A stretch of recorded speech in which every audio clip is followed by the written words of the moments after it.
Carol, the floor is yours. Welcome all. We have a full board today, which is something that I don't think any of us have experienced in quite a while. With that, I'll introduce myself, Carol Quant, current board chair. Joining us is new board member Madonna Feather Cruz. Welcome. Recent addition Logan Pitts. Welcome. Standing members Terry Griffin, Pamela Van Halsema, and Carolina Spence. Also, we have Jen Santos and our host, Mary Lou Nichols, and helping out with all things behind the scene is Emily Ander. The hosts will be coordinating the comments from the public and helping us run the meeting and take notes as needed. At this time, panelists and presenters, please silence your cell phones and keep your microphones muted if not speaking. Members of the public who may be joining us today, your webcams will be turned off and your microphones muted. If you're phoning in to join the meeting and you choose to speak during public comments, for privacy concerns, the host will rename you to caller and only show the last 4 digits of your phone number. Additionally, the City of Santa Rosa is committed to providing a safe and inclusive environment free from disruptive behavior, and we will not tolerate any hateful speech or actions. Everyone is expected to participate respectfully, or if necessary, the meeting will end immediately. Madam Host, will you please explain how public comments will be heard today? Thank you, Chair Quant. At each agenda item, the item will be presented. The chair will ask for board comments or questions, and then at the appropriate time, open the floor for public comments. The host will lower all hands until the public comments item is open. Once the chair has called for public comment, the chair will ask the public to raise their hand if they wish to speak on the specific agenda item. Those joining by phone may dial *9 to raise your hand. The host will then call on those who have raised their hands. Public comment is limited to 3 minutes and a courtesy timer will appear on the screen. 2 public comments were received by the posted deadline for this meeting. They have been posted to the agenda and will be read at the appropriate time during the meeting. Thank you. And with that, I call this meeting on the 28th of April to order at 4:02 in the afternoon.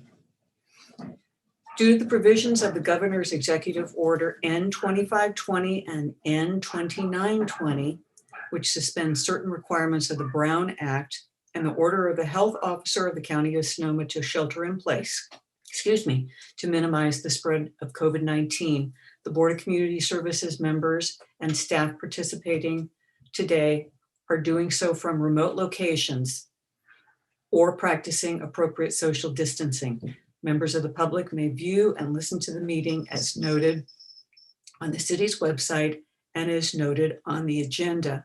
And with that, may we have a roll call? Yes, please respond when I call your name. Chair Quant. Here. Board Member Griffin. Here. Board Member Pitts. Yes. Board Member Cruz. Present. Board Member Spence. Present. Board Member Van Halsema. Here. Thank you. So we'd like to start by welcoming Madonna, and we're going to circle back around to you in just a second.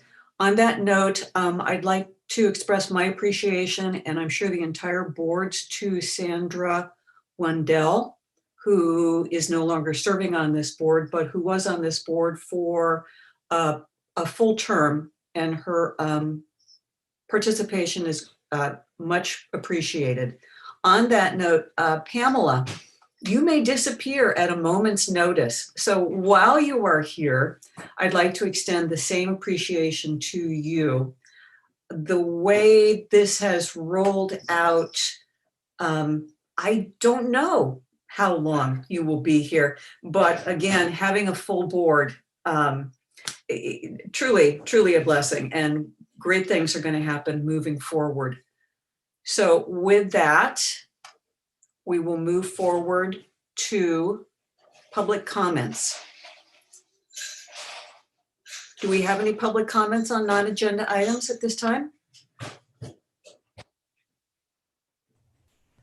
Yes, we have one public comment from Dwayne DeWitt from Roseland. This was provided to us in advance of the meeting, so I will read it aloud. For many years, I have spoken at this body and the Santa Rosa City Council advocating for more frontline parks maintenance workers.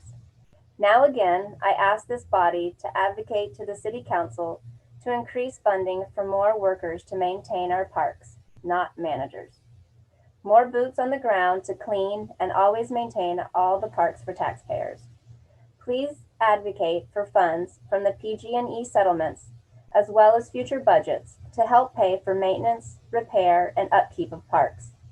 Especially pursue funding for expansion of the Southwest Community Park. Expand with more soccer fields and legitimate volleyball courts, as well as 2 more full-size, full-court basketball courts, 1 on each side of the existing courts. The children of Roseland deserve this. Also, adults use the existing sports fields, so this would be a win-win for the most disadvantaged neighborhood in the entire city. Thank you kindly. Thank you. Are there any more comments, either written or from the public present? Yes, there is one hand raised from Miko Boyarsky.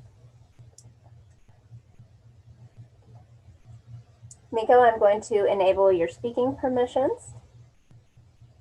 You have 3 minutes, after which time your microphone will be muted, and I'll move on to the next comment. Please provide your name for the record if you so choose and provide your comment. Your time begins now. Hello, everybody. My name is Miko Boyarsky. I'm a local high school teacher. I'm on the board of directors of Coffee Strong. I'm speaking on behalf of Coffee Strong. This is a request to get a proposal on a future agenda. It was recommended by Tom Schwedhelm, our District 6 councilman, and Jason Nutt that we bring this proposal to the Board of Community Services. There are 2 little parcels of land at where Hopper Avenue meets Coffee Lane in Coffee Park. These parcels were abandoned by a developer in the 1980s. They've been looked after from the community. They were reduced to a pile of smoking ash after the 2017 Tubbs fire. Coffee Strong has raised money. We've landscaped these parcels.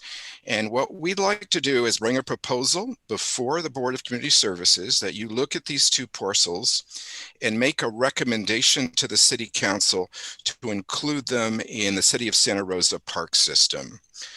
We talked about this with Jason Nutt, and he said that all the city could be expected to provide would be minimal maintenance. That would be trash removal, cutting of branches, and that's just about it. But that's all these parcels really need. They're a half a block north of Coffee Park. The landscaping matches Coffee Park. They're almost an extension of it. It's nice to be able to jog up the road, tie your sneakers on a little bench there, maybe jog back to Coffee Park. These parcels have become a rallying point for our community. They were decorated with Christmas decorations that Christmas after the 2017 Tubbs fire. A year later, 100 people gathered at these 2 little parcels to commemorate the fire. People have hung decorations there. These parcels have a lot of significance to the community. These things are very tiny. They're 150 feet long. They're 50 feet wide. Nobody owns them right now. They've been abandoned. And we're just hoping that they could become part of the city park system. We feel that there are funds there. This is an ideal use of Measure M funds. The investment would be minimal, but the returns would be great. So I'm hoping that you'll invite me back at some future time. This will become an agenda item.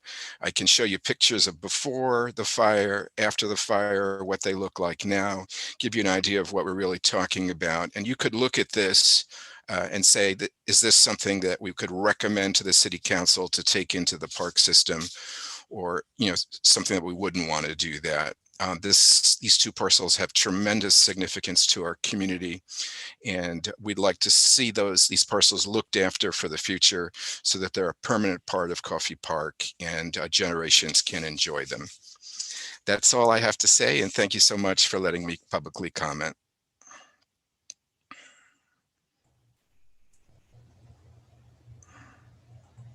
Do we have any additional comments?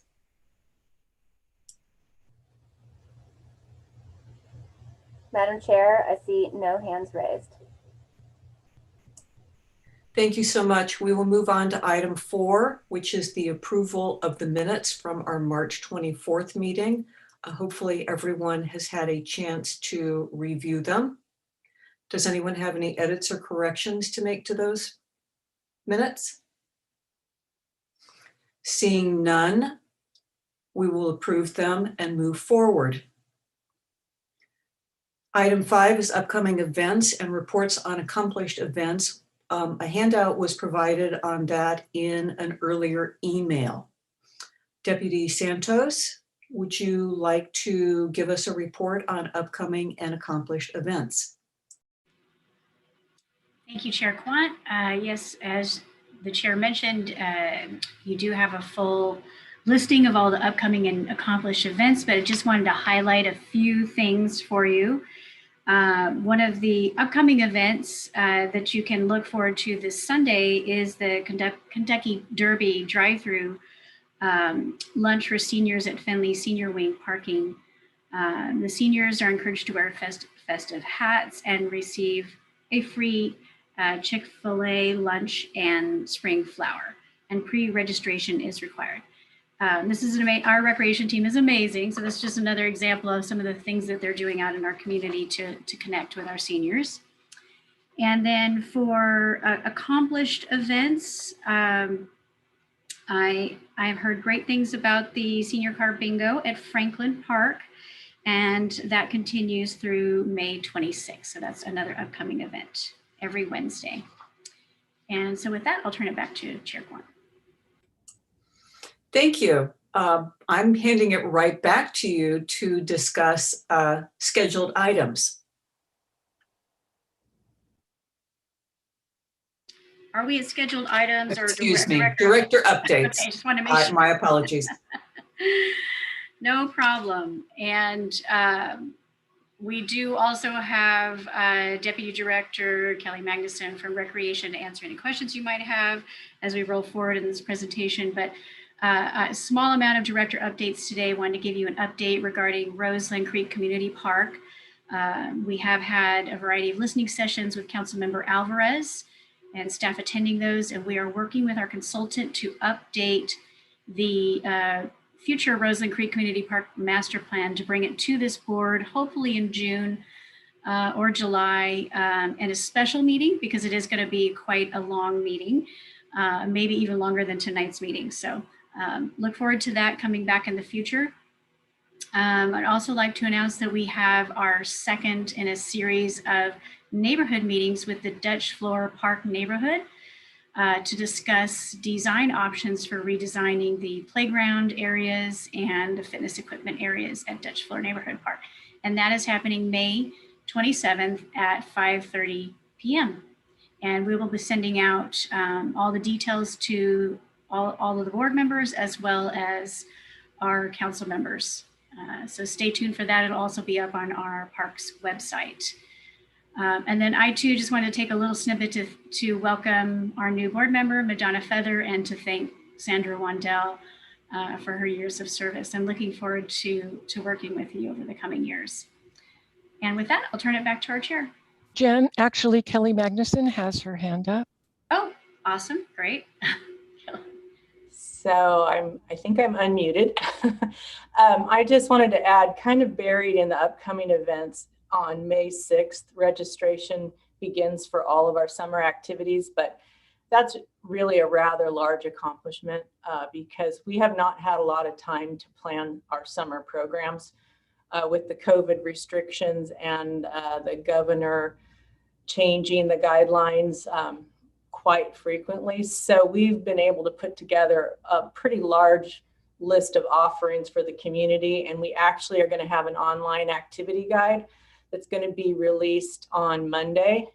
So there'll be an email going out to all of our customers, which is over 30,000 in our database. We won't have a printed activity guide that you're used to seeing, but there will be an online activity guide at santarosarec.com.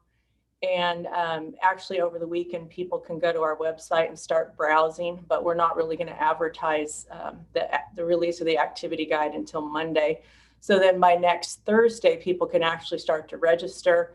And we're actually able to offer more spaces in our day camps over the summer, a more variety of day camps. We've got a lot of swimming lessons going. We've got senior activities coming back in June 21st, which are going to be in the activity guide. So I'm just really, really proud of our recreation staff for pulling together, getting an activity guide together and being able to present that next week. So I hope that you will take a peek at it if it comes into your inbox next week. That's all I wanted to say. Thank you, Kelly. Before we move on to scheduled items, Madonna Feather, I said I was coming back to you and then I didn't. I just barreled straight ahead. Welcome. Madonna Feather was appointed by Councilman Alvarez. And if she would you tell us just a little bit about yourself? Sure, no problem. Thank you for that introduction. First, I'd just like to acknowledge my ancestors. The land I am currently on right now are from the Southern Pomo. And I was appointed by Eddie Alvarez. I'm Lakota and Pomo. And I am a mom and a wife. My paid job, I work at Disability Services and Legal Center as a project director, Native American liaison, and outreach coordinator. A couple boards that I am on here in Sonoma, president to the Indian Education Committee with School District, director at KBBF Radio. I'm on the Yakima Indian Education and Development Board. I advise the Aunties and Uncles Eagle Project with Sonoma County Indian Health. And then I'm on the Equity and Education Initiative right now. That's just local. I'm on other county boards and also state boards. So thank you. Thank you. And thank you for fitting us into an already quite busy schedule. With that, we will move on to scheduled items. 7.1 is special events update with Recreation Supervisor Jeff Tibbetts. Jeff, the floor is yours.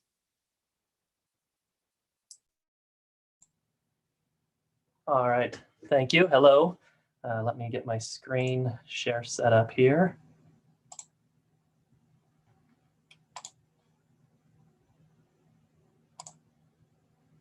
All right. And is that showing the presentation now? Perfect. So welcome Jeff, to the new board members.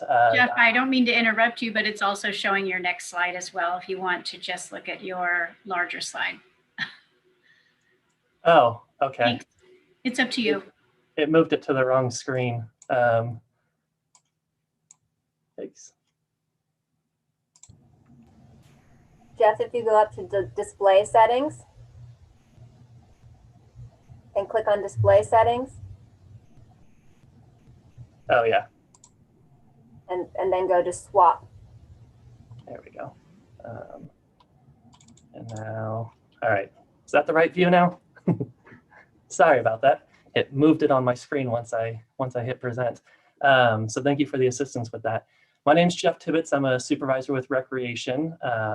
I will give you fair warning, as I know this is the first presentation for some of you. This presentation is going to be a little different from some of ours, a little sillier on the topic of being community events and what we've been through this year. So I will also preface that the photo that you're looking at is an old photo of what we're used to a community event being.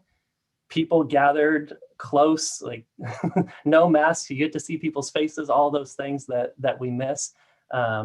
And just kind of what this year has been and how community events has been impacted by COVID and what the department has done to get back out to the community and to offer these things. So With that said, here's kind of a view of a typical year, which we know this last year was not, and what the recreation calendar looks like in terms of community events. You'll see there's items for volunteer events like Arbor Day tree planting and the Merit Awards. There's senior programs, there's aquatics programs, large community events like the crafts fair and the movies in the park. And we're used to all of this stuff going on. We're used to fun, chaos, craziness all year round. The photo you see there, we're used to smiling faces looking at a big movie screen out at the park. And unfortunately this year that turned into a COVID year. Those smiling, exciting faces turned into blank stares at a monitor. I will do my best to avoid those today. And our calendar turned blank as well. And you've seen a lot of presentations already about recreation with School of Rec and volunteer program and different things that we did that were a matter of us putting on new hats and trying to do things differently and do things that we had never done before. And community events was honestly one of the hardest areas to do that, just the nature of what a community event is. We had to completely rethink what is a community event, and we had to put on new hats and try to figure that out. What I'd also like to comment on before I move forward is that most of the presentations that come to this board are from one of our sections, whether that's neighborhood services, aquatics, different areas. We don't have a section for community events. It's kind of a unique thing that we do it as a department. So any given community event, it might have someone from senior programs, someone from aquatics, someone from community centers, you know, all co-chairing and working together, and staff from across the department. So while I'm the one giving the presentation, I certainly want to start it off by saying I am a representative of the department here.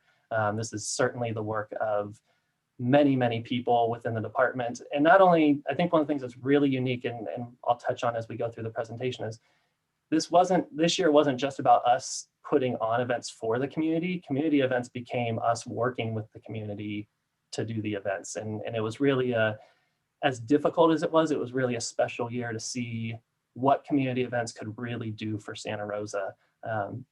We've seen some of this in the past with the other disasters that we've faced in the last few years. But this year, the way that it impacted everybody for such a long time, it was really special of what community events became and what they did for us. And on the theme of putting on our different hats, that started with us figuring out this blank schedule can't continue. And so the first hat that we put on was our Halloween hat. And my Halloween hat, which I probably can't talk with that on, my Halloween hat was my robot costume. So one of the things we had to figure out with our first event was, how do we put on community events with social distancing? So things like a robot costume, where could also be a safety shield, and I could hand out the gift bags with my robot arm extension picker, and my coworker being Inspector Gadget with his Go-Go Gadget arm handing out goodie bags. And then again, all these photos that you're looking at, these are all community volunteers and community groups that as we kind of started putting together this event, an event that used to be 1,500 people coming to Howarth Park and crowding around trick-or-treating and going on the rides and doing all those things, turning it into, how do we do a drive-through? How are we ever going to plan enough booths and decorate and do all this stuff? And again, it wasn't just us doing something for the community, it was us doing something with the community, and the community responded in amazing numbers, where at first we're like, are we going to get enough? And then it's like, okay, we've got a few. Our cemetery group was great. They took on, I believe it was 4 booths for us. And then all of a sudden, as the event got closer and closer, it was, okay, we need to add more space for the event, because the proposals to do a booth for us just kept pouring in and pouring in and pouring in, and turned into one of the most amazing things in my almost 18 years now, 19 years now with recreation. Pride in a day's work has never been higher than this day, of just everything that happened. With that said, there were learning curves. We were doing things so much differently than we had ever done before. We made some mistakes. I believe the event ran about 2 hours over because we just kind of underestimated how it was going to run. To anyone who lives on that side of town, I apologize for the backup of traffic on Summerfield Road. But while we learned what we needed to improve on, I think the most important thing that we learned is that we were on the right track, and that as much as we wanted to do this again, we saw the community needed it just as much as we wanted to do it. And what we really saw is that Santa Rosa got its smile back. If you were there, you don't need words. And I know that they say, a picture can say 1,000 words. In my mind, these pictures say about 1,000,000 words. So I'll let them speak for themselves.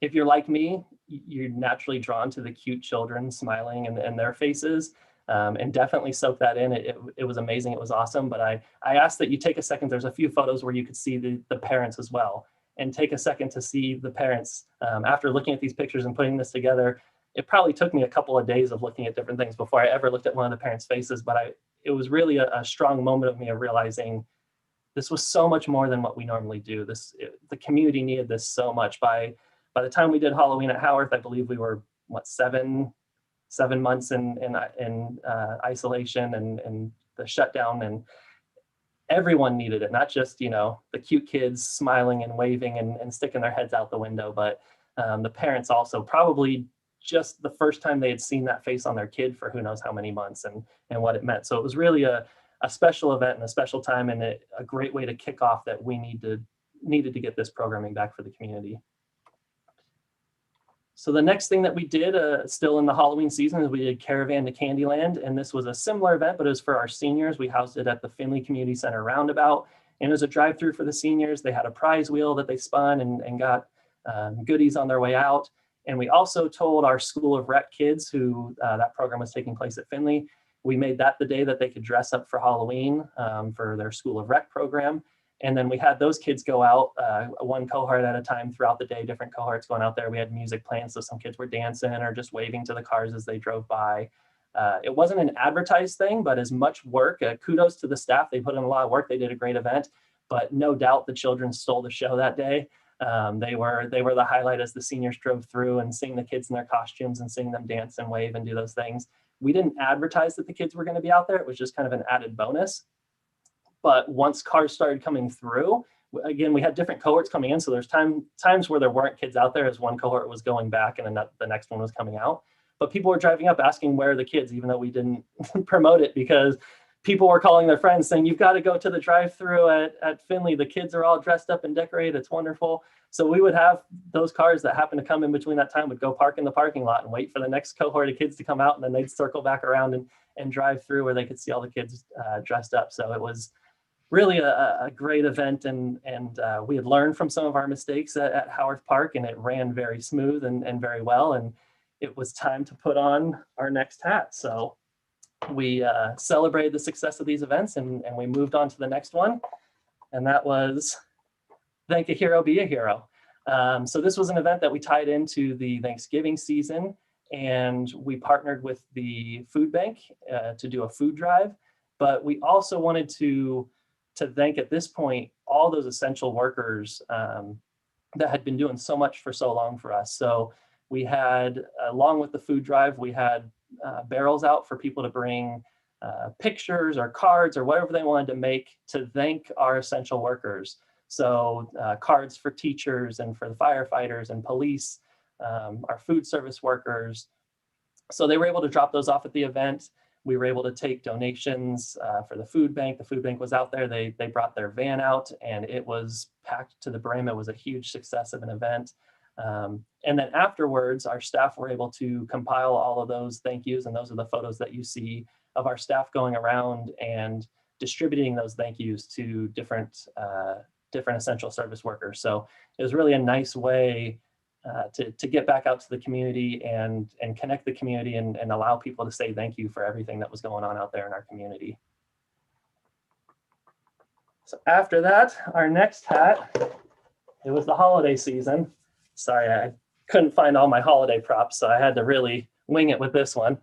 But there's my holiday tool. So Cruise and Candy Cane Lane, this event, I really have to give kudos to our staff. This was a perfect example of the roller coaster of what COVID was for our community. This event was originally scheduled as an event at a place to play, and it was going to be a parade. So the idea was people would sign up, they would be able to park their car in the parking lot at a place to play. We would set up the parade in the back parking lot, and then it would drive through and everyone would get to see the parade drive through.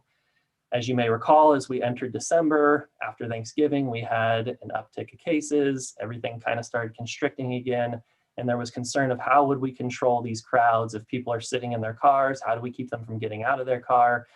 And so as the event got closer and closer, we were about a week out. It was pretty much planned, about a week out from really starting to push the marketing of it. We pulled the plug on it and the event was canceled.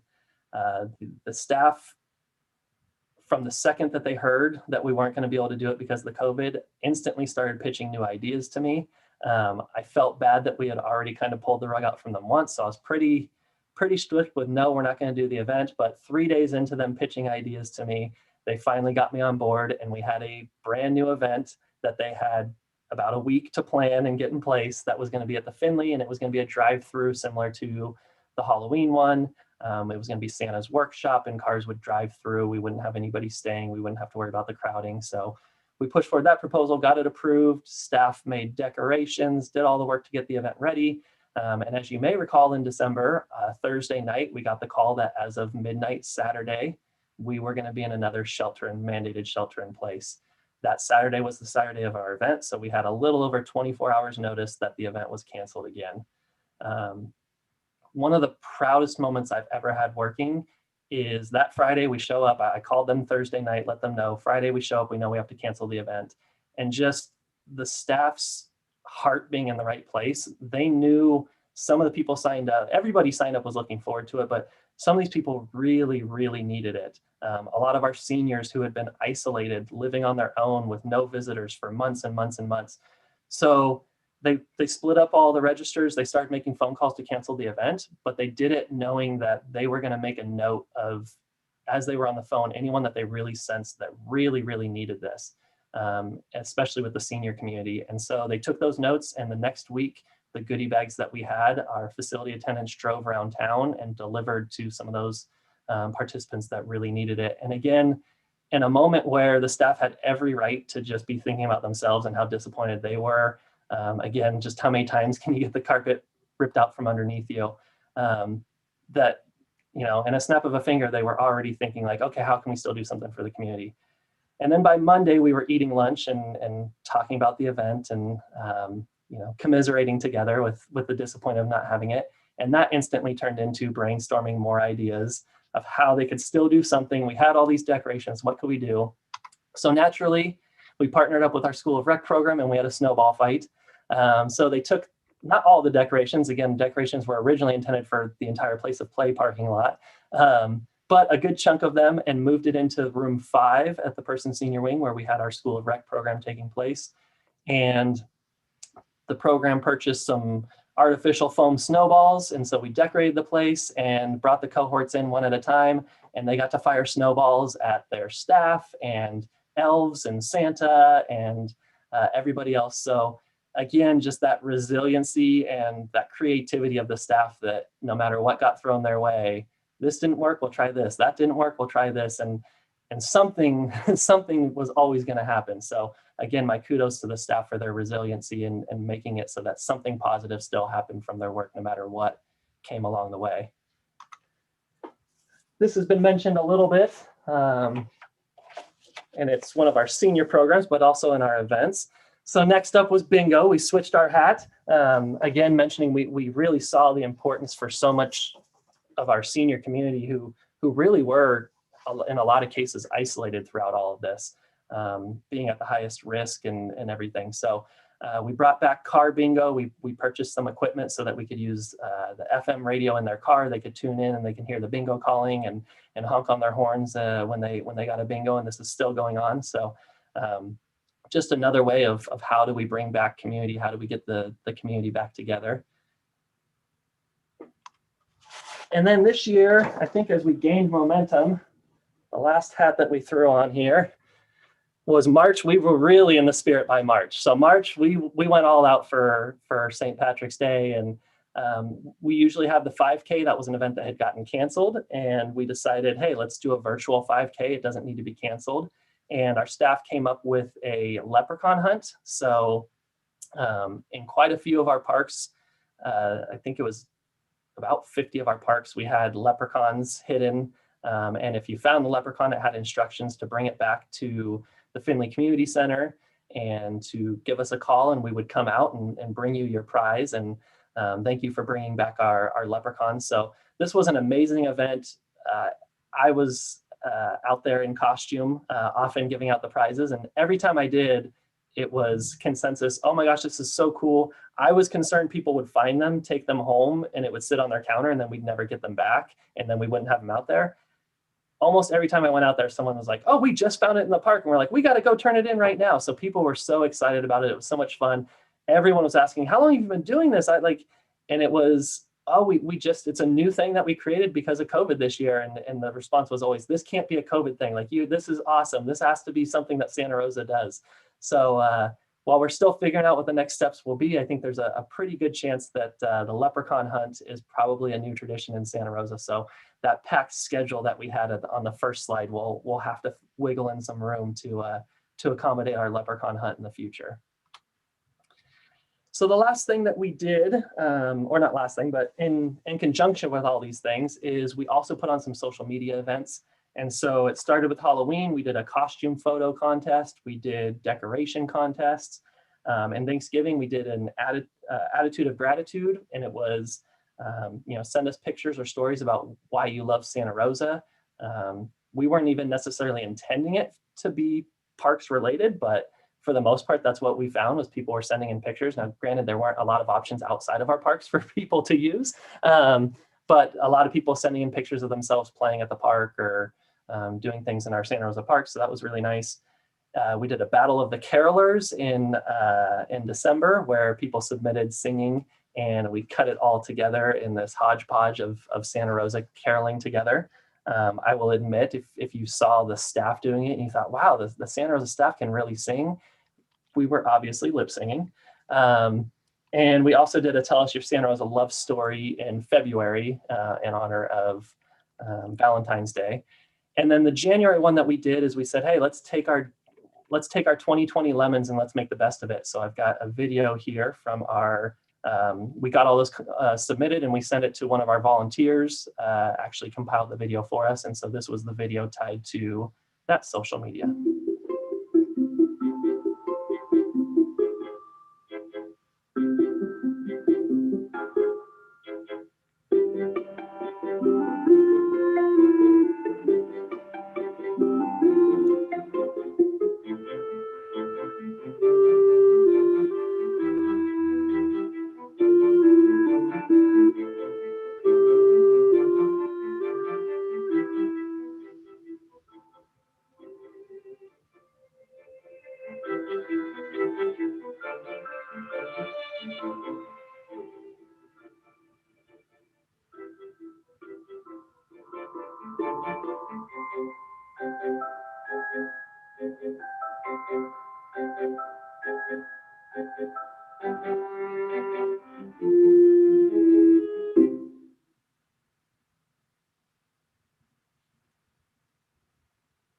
So I thought that would be a nice way to kind of,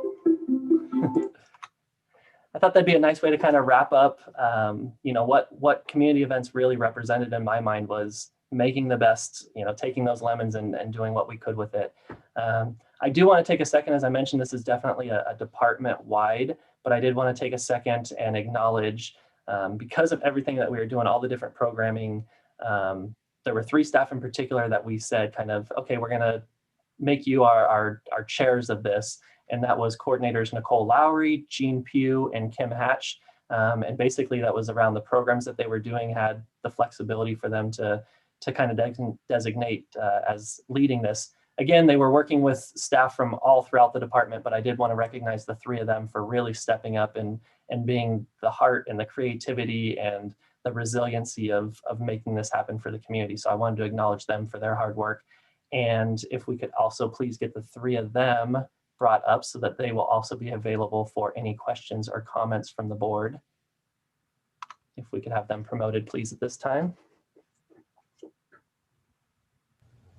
Jeff, all of their microphones have been unmuted. Would you like them to be on camera as well? Sure, I think they're ready for camera. If I had to wear all those hats on camera, they can at least show up for the end of it.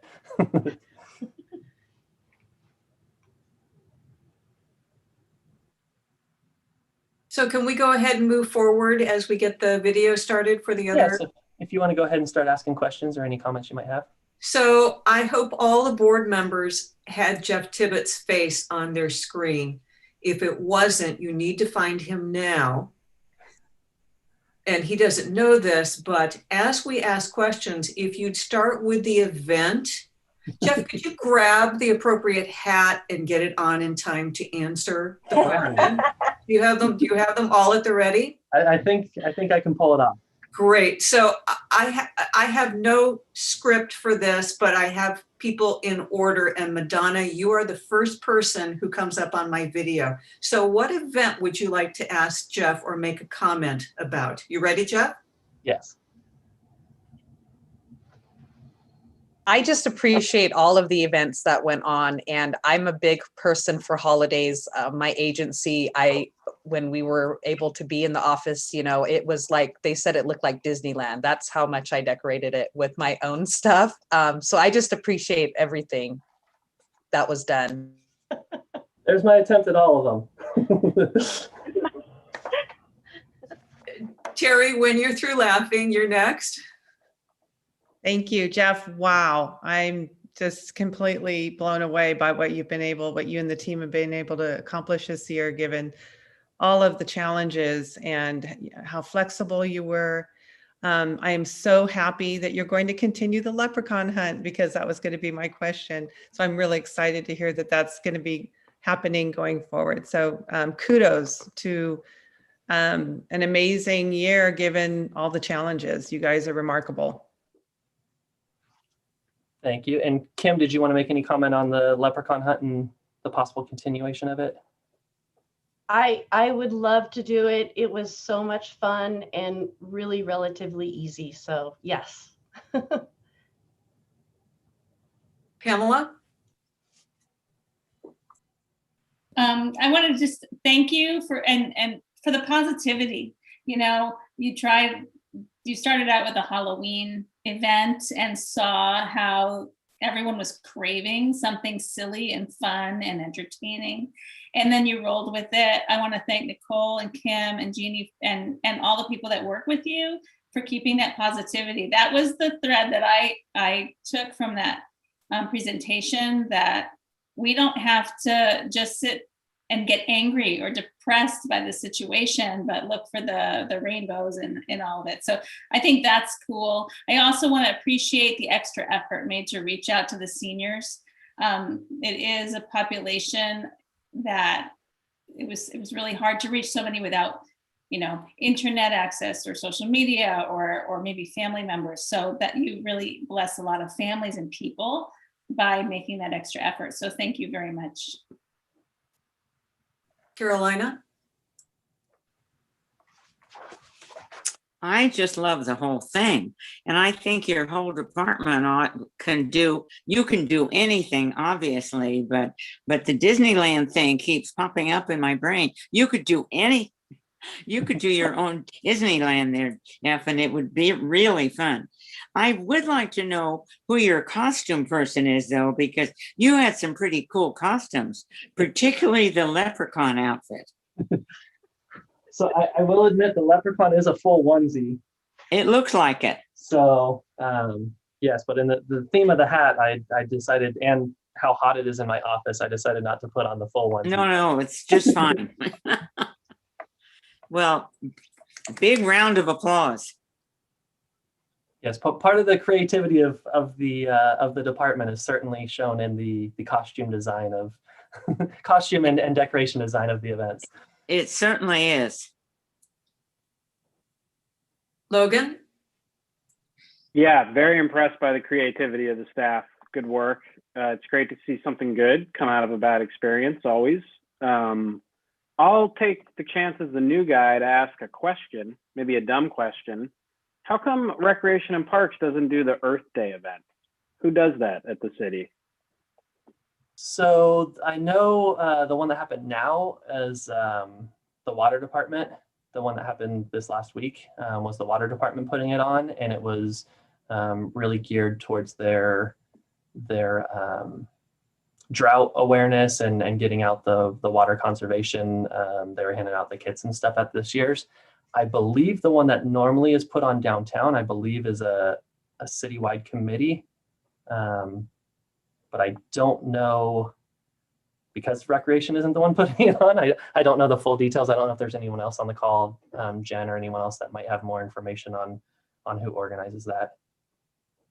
If I might jump in, we did do a virtual Earth Day cleanup event in Recreation with the volunteers. But that was new just because of COVID and because we knew that the major event wasn't taking place this year. Right, Okay, thanks everyone. I'll Go just ahead, add Jen. that, usually we look to do an Arbor Day celebration and look for more of a citywide approach to Earth Day. We can get to a little bit more information on exactly who's putting that on at the city so we can coordinate that with you, follow up with you. Cool. I mostly want us to do it so Jeff has to wear a giant Earth costume. So, yep. Okay, thanks. That's it for me. Thank you. So I wanted to say, Jeff, I think you have blossomed during COVID, that you will not be put back in the box, that you, this is now part of your persona with the rec department, and it is much appreciated, and you look like you're having a good time with it. So a win-win situation. Well, and again, I'd like to highlight Kim and Jean and Nicole for their efforts through this whole thing. They made it impossible not to enjoy it. I was the bearer of a lot of bad news. Carol, your involvement with the rural cemetery, that wasn't just within staff. I mentioned the rug being pulled out from our parade event, but that happened, we found out about COVID 2 or 3 days before the rural cemetery put on their event, their yearly event of the lamplight tours, and made the same phone call to them of, last minute, sorry, your event's not going to be able to happen. So it certainly has been all of those people, whether it's the staff or our community that we get the pleasure of working with, that have really given us no option but to find, a way to make lemonade through this whole process. So it's been our pleasure, and the community has once again proven how lucky we are to be in Santa Rosa. Well, kudos to you all, to you, and extend our appreciation to the entire staff. Will do. Thank you. Thank you.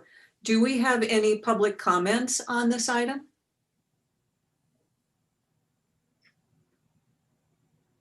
Madam Chair, there are no hands raised. Thank you. With that, if everyone's ready, we're going to move on to the next item, which is item 7.2, a review of Measure M Parks for All and the priority plan. The staff has put in a lot of time. Jen Santos has put in a lot of time, and she's now going to give us a substantial background. So anybody need to get a drink of water, settle back. Jen, the floor is yours. Thank you, Chair Quant. I really appreciate it. And I wanted to let our hosts know that if they want to switch to a display setting that shows only the slide, that might be easier because there's a lot of information on there. And I just wanted to say a great thank you to Recreation. That was an amazing start to our Board of Community Services meeting. And I will be thinking about that leprechaun hat as we go through all of this. This is a 50 slide presentation. It's a long presentation, so we will be taking at least one recess so that we have time to breathe during this presentation. And before we get started in it too, I also wanted to take this time to give the big picture overview of what we intend to do with all of this information. It's going to be really exciting to see some of the survey results that we've received back from all of our meetings. But the big picture is that we have so much information. We really need additional time to go back out and flesh out ideas with our community members and with our internal staff members and contractors and things like that, and bring back options for you all to consider before we go to the council. So just keep that in mind as we're going through it. This is just the first dive into this information, and it is a lot of information, but hopefully you'll enjoy it. And we are going to go through a tiny repeat of some of the information, but if I breeze through it, certainly ask questions if you haven't heard it before. So with that, we'll go ahead and get started. Next slide, please. And so this is just the big picture, and I know a lot of you heard this, but I'm going to walk through it again just in case. So on November 6, 2018, the voters did approve this tax measure with a large majority, 72% support, which is fantastic. And what it is an 8-cent sales tax for 10 years. And while the tax measure logo, you'll see 2018 to 2028, really the actual dates for collection of funds are April 1st, 2019 through March 31st, 2029.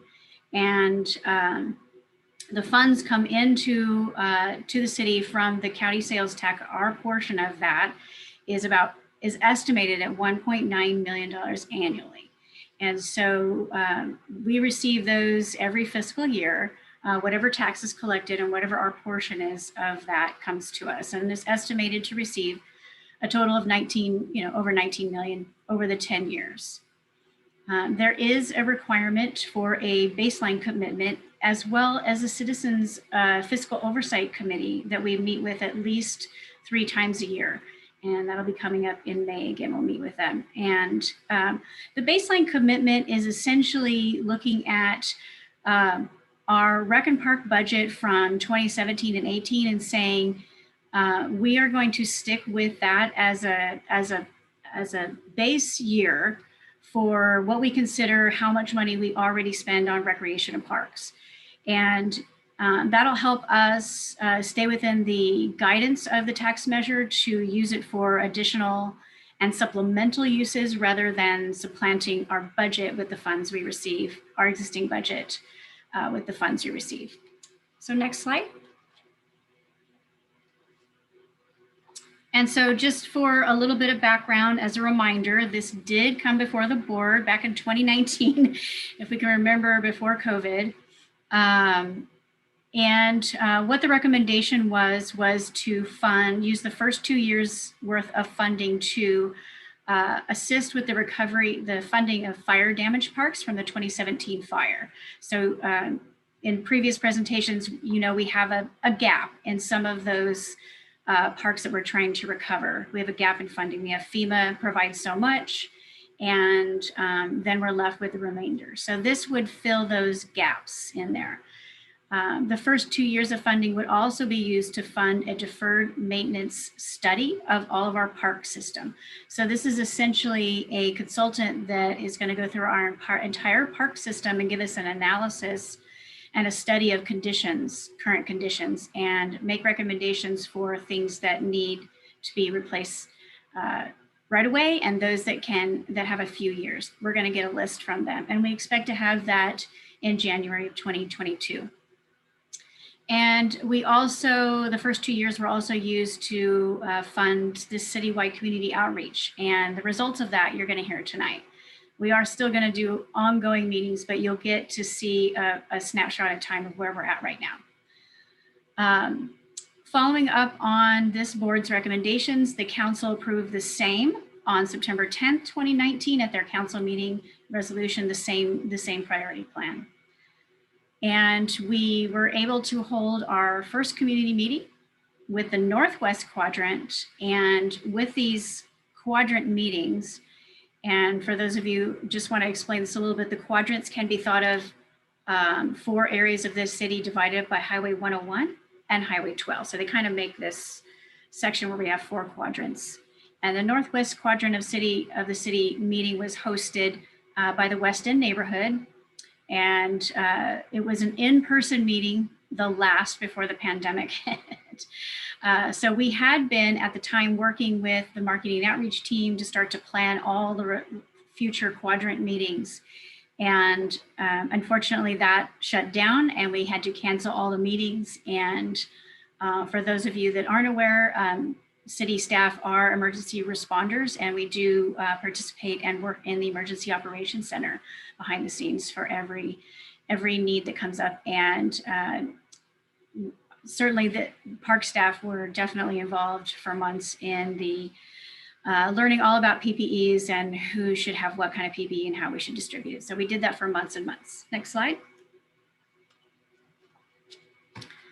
And as we were trying to figure out how to get back to normal and how to have meetings, we also encountered another pretty large fire in the city, the glass fire. And again, staff members were dedicated to that for quite a while.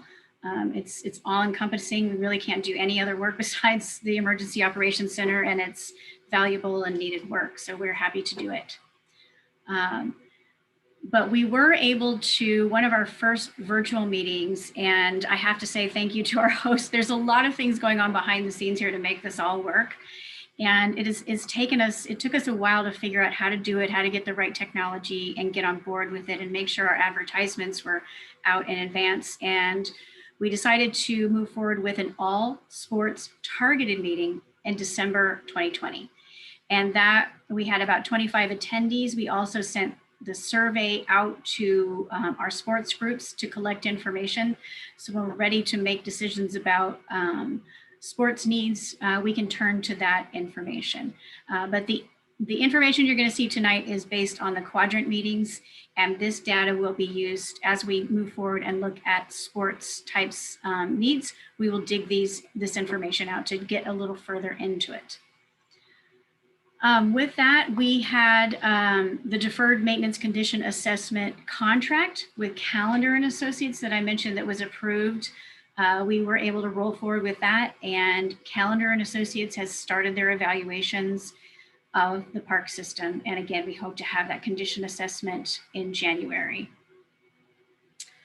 And then on March 10th, 2021, we had our second of the community quadrant meetings with the Northeast Quadrant.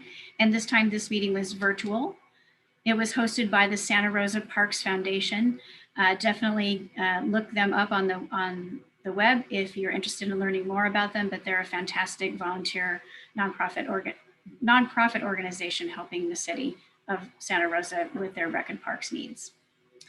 We also had the online survey available, which was very popular with folks the moment we put it out there. And it was generally the same survey. We had a little ability for people to type in responses where we couldn't do that during the meeting. But during these meetings and all the Quadrant meetings, we had online polling. So it was really fun. So people got to see the results live. They got to see what everyone attending the meeting thought. And the results of that are included with these as we roll forward. So next slide. And then we had our third community meeting with the Southwest Quadrant hosted by Land Paths. And again, we did the same survey during the meeting. And we also had the online survey available afterwards, including videos and the presentations. So folks that couldn't attend could check out the videos and still participate as if they had for the most part. And then our final fourth community meeting for our 4 quadrants was the Southeast Quadrant, hosted by the South Park Community Building Initiative. And again, same thing, we had in-meeting polling as well as an online survey available. And generally all of these meeting presentations, we went over a lot of the same data you're going to see tonight. And then we focused in on specific parks related to that quadrant, that area of the city. And we also gave a snippet of what the citywide looks like as well. And so we were able to close those surveys for all those quadrants on April 8th and start the data analysis. Next slide. And so the data analysis you're going to see tonight is based on everything prior to that date. So we also had a community meeting on April 22nd, citywide meeting. And those, you're not going to see those results in this presentation because we had to at some point draw a line and start looking at results so we can start having the conversation about paths forward. And we had about 14 attendees. That was hosted by Coffee Strong. We also have the online survey available still. So if there's folks that you know that still need to take this survey, it's the same survey that for all quadrants. It's available online if there's anybody that still would like to contribute to that. We will be presenting those results as we return back to the board in future presentations. We also still have planned all Spanish citywide community meeting. And we are working with a soccer club to help get that rolling. It hasn't been scheduled yet, but that will be posted on our website, and we will notify the board as well as the council when that meeting comes up. Let's see. We also, when we looked at these results, we recognized that there's additional work we need to do to gather information. So we need to look at a variety of age groups. Especially the younger age groups. We need to pick up some information from those groups. So maybe after school programs, we're going to look at what our options are. We also want to make sure we're working with our historically disadvantaged neighborhoods to make sure that they have paths for participating and that we're really reaching out deep and making sure they can provide their input. And of course, if there's any question about what are we doing, where are we at right now, whatever we have planned and whatever we have been doing is going to be on that website. And of course, we're available as staff members to help answer questions too. So next slide. Let's see. So what we're going to do is roll through the exact language from the tax measure, the exact allowable, you can call them categories, priorities, whatever you want to call them, but this is the exact language of allowable uses from the tax measure. And we're giving you some images here as well to kind of understand what we mean by maintaining parks and recreation facilities to ensure safe, clean, and accessible visitor experiences. So you can see some of the things that we talk about when we talk about maintenance. Next slide. And another allowable category is to improve and develop athletic fields, playgrounds, restrooms, picnic areas, and visitor amenities.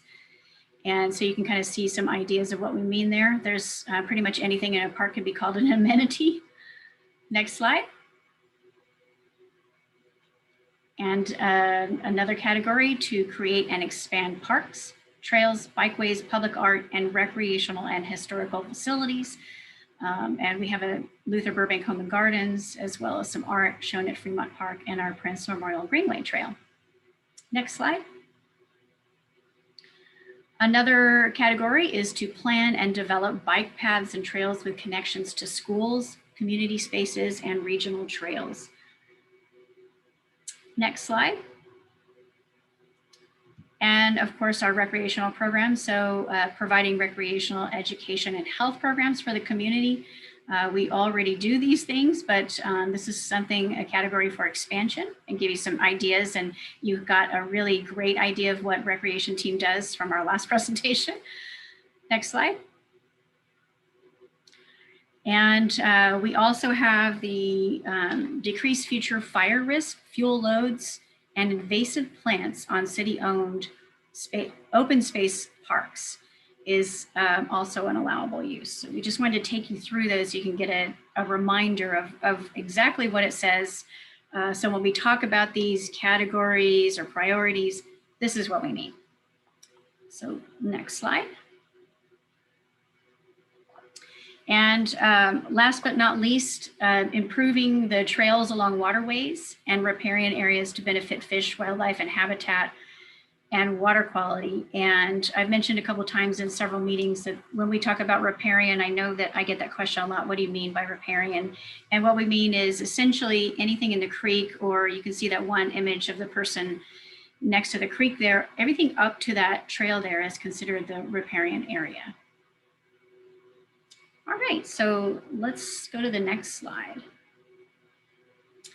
And so this is a map that we've also provided at all of our Measure M quadrant meetings. And these are the quadrants. This is what we mean. We've got 4 quadrants divided up by Highway 101, which runs up and down on your map, and Highway 12 left to right on this map in black lines. And it's just a convenient way for us to organize the city. But it's also the way in which the city collects park development impact fees. And that's something to keep in mind as we look through all of the presentation information coming, and to keep in mind. So when a residential developer comes in and we work with them to either provide parkland, a park improvement, or if there is no such availability or no such desire or need, they can pay park in lieu fees so that the city can in turn look for acquiring land or improving existing land for parks to support new residential development and improving existing parks that need to be developed, et cetera, et cetera. So the funds that are collected in each of these individual quadrants stay and are used in these individual quadrants, unless we feel as a city that there is something that transcends or is kind of a citywide need that we only have one of, or there's something really unique about that and it's worth using combining funds to have that amenity. So those are the options for utilizing the funds. The other thing this map is showing is, you can't really see it here because we've colored the map a little bit with the quadrants, but the green is existing parks and the little red trees represent future parks. And so for me, when I look at this, I really see, you can really see where the city has already developed and where the city still needs to develop, because you see a lot more red trees. Sometimes we actually own the property where the tree is at, we just haven't developed the park. But we have about 25 of these trees, and they're a variety of community parks and mostly neighborhood parks with a variety of community parks. So we still have a lot more building to do in the Southwest. But we also have a few more in the other quadrants as well. So next slide. So we also wanted to bring this back. We presented this at some of our Measure M meetings as soon as we were recognizing that this was a repeat question about what do we have and where. And so we've got some columns with those quadrants: Northwest, Southwest, Northeast, Southeast. And then we have some rows where we talk about community park, neighborhood, special purpose, open park, open space, trail parks, and public gatherings. And so you can kind of see that this data follows the map that you saw. You can see there's less acreage and less parks in the Southwest because we still need to develop out there.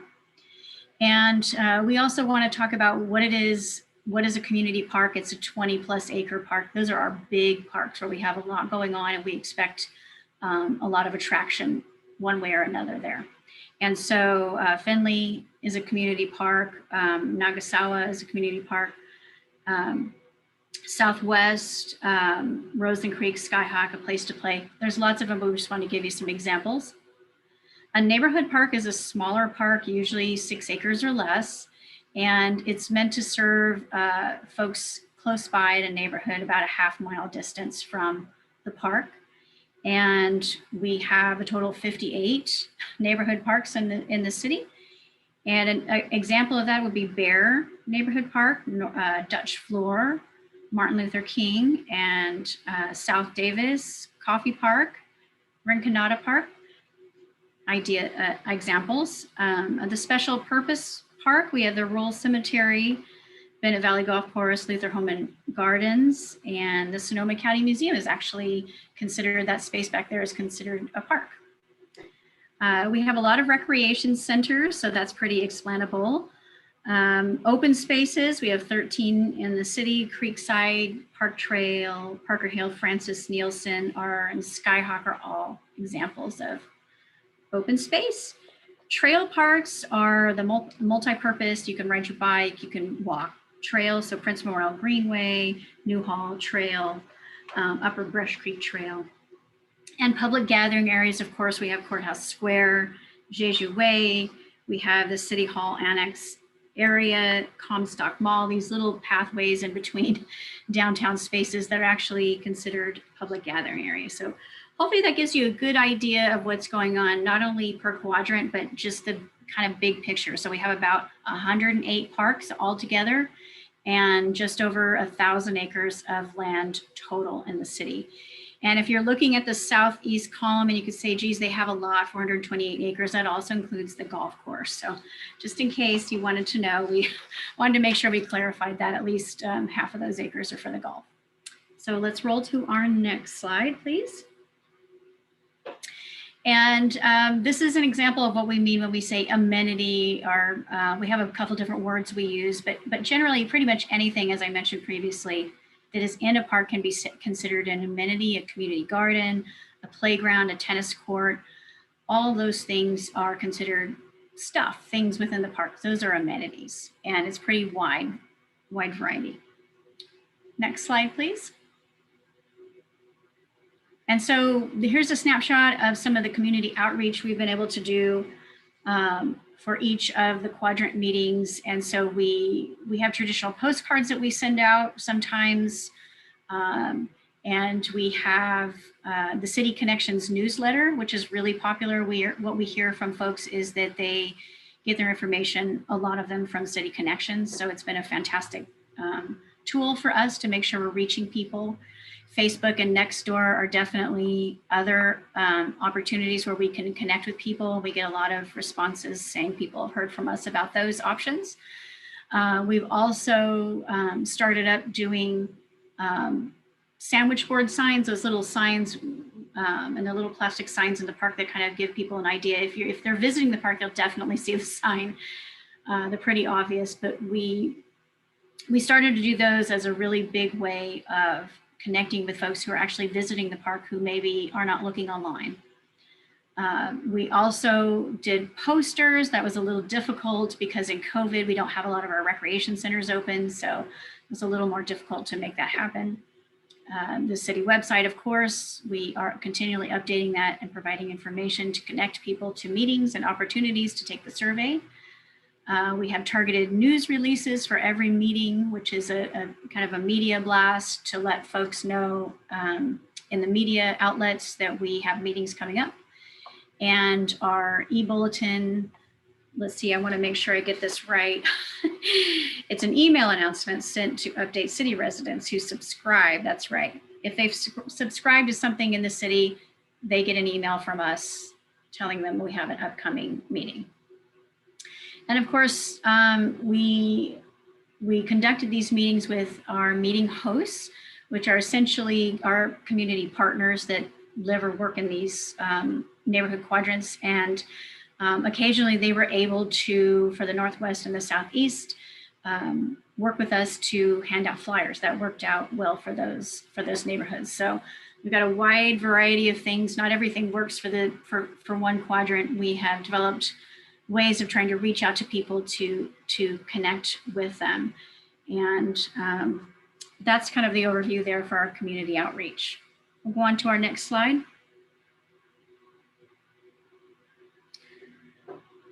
Let's see.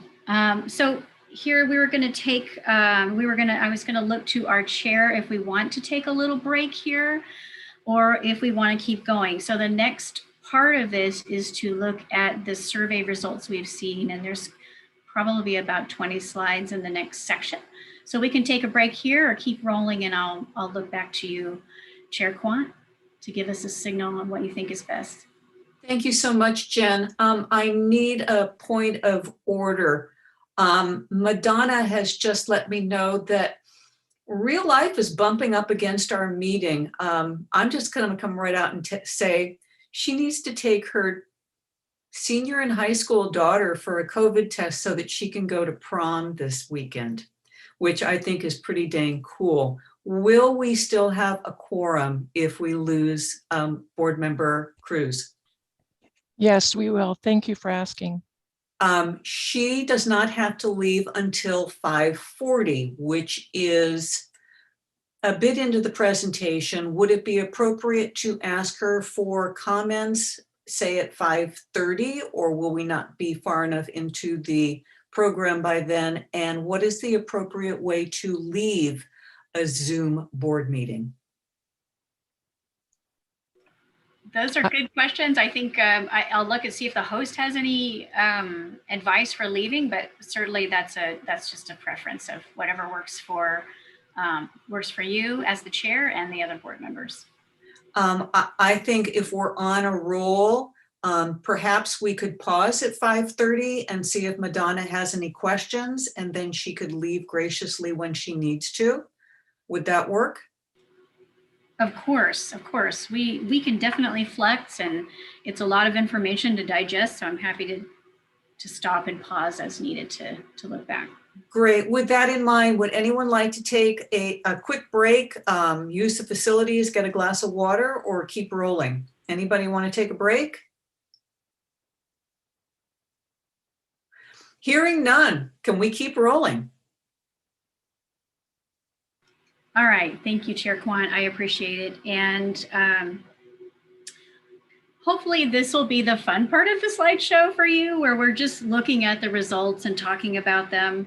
As I mentioned before, we still need to do some more analysis of all of this. It's a lot of information to take in. But let's go ahead and get started with the next slide, and we'll start looking at everything. So just from a data analysis perspective, we had, you can consider that we essentially had 3 sources. We had all of the online survey, it's called SurveyMonkey results, but essentially the online results. At our first Northwest Quadrant meeting, we also utilized a service called Vox Vote, which was in-meeting voting. It was online, but it was in the meeting. And so we have those results. We also have our Zoom meeting hosts, polls during the meeting that we had live results in each quadrant meeting. So we have those 3 sources. By far the biggest results we have are from the online surveys. And so those are what you're going to see primarily today. It takes about 8 hours to put one of these questions together with all these sources. And when we've done that, we recognize there is no significant change to the data. So that's why we thought it's good to bring what we have so far, and then we come back to you with more of the combined results in the future. We were able to combine some of the results, especially for those priority questions where we're looking at what are the priorities in the community. And then we were able, I think we have one question where we're able to look at the quadrant data. That takes additional time to do per question. We just, weren't expecting some of the technical challenges we've had with running these in a virtual setting and having all these different sources. So just keep that in mind as we look through here. Let's go on to the next slide. And so this one's a pretty simple one. How often do you visit Santa Rosa Recreation Facility? And you'll see 945 responses. It's not all the same because not everyone actually answered every question. So even if they took the survey, it doesn't mean they actually answered this question. So we're looking good here with more than half once a week and a little bit less at least once a month and every day. So that's great results. Next slide. And so this is the age group question. We've got a pretty good split. Definitely most of our responders were 65 or older, followed by the 55 to 65. 55 to 65. What we're looking to capture is folks under 35. So that's what I talked about when we might go back out and work with schools and after school programs to try to collect data from those age groups, because they are certainly visiting our parks. Next slide. And so we wanted to look at this as well. Where do you live in the city of Santa Rosa? I know when we've brought things in the past to this board, this has also been a question of interest from the board on who is responding to the data. And so you can kind of see how participants joined in and provided their answers and responses to all of our surveys. And these results of 30%, 27%, and 13% very much jive and are can be correlated to the census data we have for the city as well. So the Northwest census data shows the 32% of the population. And so we've got 30% responding there. And the Southwest shows a 16% census data population for the Southwest, and we've got 13% responding. And the Northeast census data is 28% of the total population. We've got 30% responding. And the Southeast is 24% of the population. We've got 27% responding. So I think what we are gathering from this is that our responses from folks are mirroring or very closely related to the census data. So we think we're on track with collecting a very fair look at who's participating. And separately, we had about 6% of respondents that are outside the city. So let's go on to our next slide. And so this is a fun way to look at some of the responses we've received about which city park or rec facility do you use most often? So the words that are larger are the ones we heard more of consistently. So we've got Howarth Park, Coffee Park, Galvin, Bennett Valley Golf, Burbank Home and Gardens. You'll see that folks definitely do not distinguish between state and county parks with our city parks. So you'll see some of those, Taylor Mountain and Annandale, or county and city county and state respectively. But we've got Juilliard, Rincon, Doyle, lots of really good responses there, a wide variety of responses that are a little bit smaller, which is only natural considering those parks there are our bigger parks or more well-known parks. All right, let's go to the next slide. Okay, so how satisfied are you with Santa Rosa parks? 944 responding. And with this, really, we have about 23% either not satisfied or not satisfied at all. But if you look at the combined results for all the folks that were satisfied, mostly satisfied, and extremely satisfied, we've got about 77% with people that are happy with what they see with the parks. So next slide, please. And so for this one, do you feel safe when you visit a Santa Rosa City Park? Again, we have about 5% of participants that never or rarely feel safe in the parks, with 21% and 74% combined that feel safe most of the time to always. So I think that's an interesting response for that. Next slide, please. And this is an interesting question. What are the most important qualities you want in a park? And so if you look at this, we have a lot of people that like a lot of things very similarly. We don't have a huge dramatic dip between one and the other completely, but the number one priority is, of course, we have safety and then well-maintained, with aesthetics and natural landscaping following closely behind, and ease of access and quiet spaces, and varieties and themes rounding out the preferences for the least amount at 5% and 8%. So a pretty good spread, but definitely safety is a topic, and well-maintained parks are the higher percentages there. Not much, but they are higher percentages compared to the rest. So let's go through the next slide. And so this is another great question. How could your City of Santa Rosa parks and recreation experience be improved? And again, we had 50% of folks wanting better maintained parks. We had 43% natural parks, followed by newer park amenities or other. And we have the other slide coming up next, so we can look at what that means. And followed by more programming at 17%. So again, better maintained parks is coming out as a pretty requested topic. Next slide. And so this is what I meant in the last slide. There was 30% of folks that said other.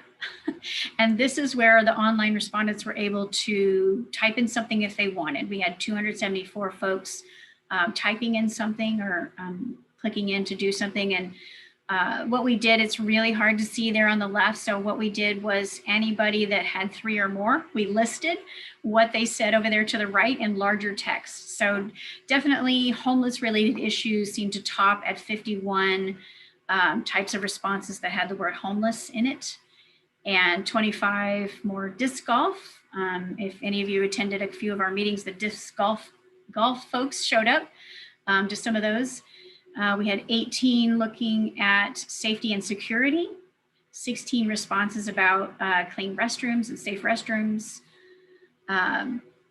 14 about policing, and more pickleball for 8, and a dog park at Franklin, which is something we've talked about with that community for quite a few years, and 6 respondents talking about safety and playgrounds.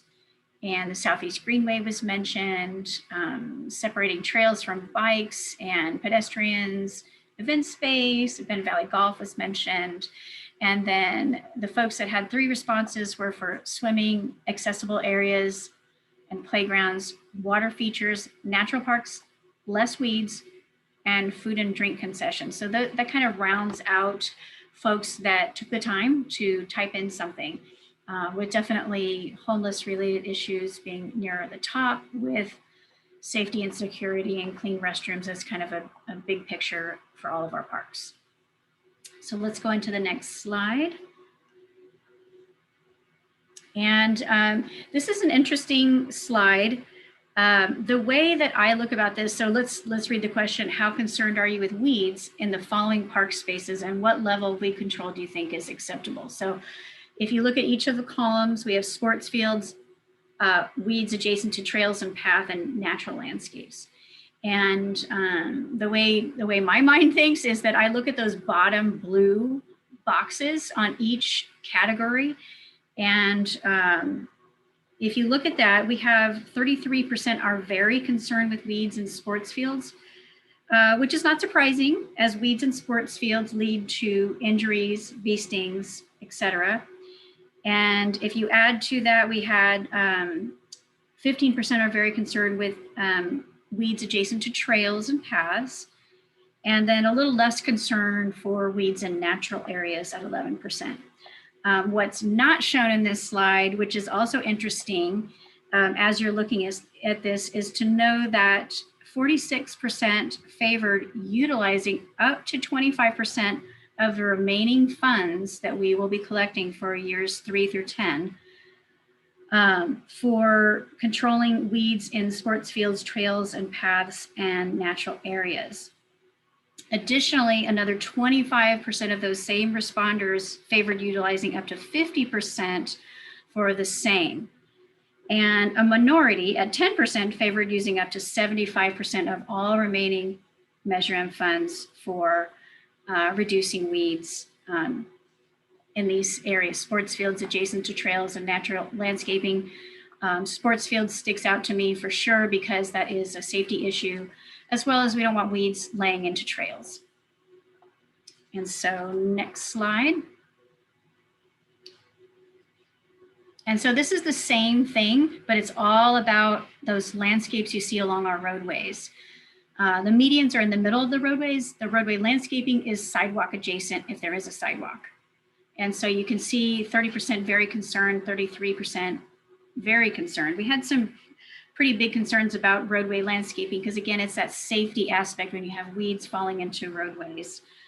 But again, what you're not seeing on here is that 51% of responses favored using up to 25% of our remaining funds, all for weed control in these roadways, and then an additional 24% favored using up to 50% of our funds for the next 8 years on weeds in roadway, and a minority 13 did not want any to utilize any funding.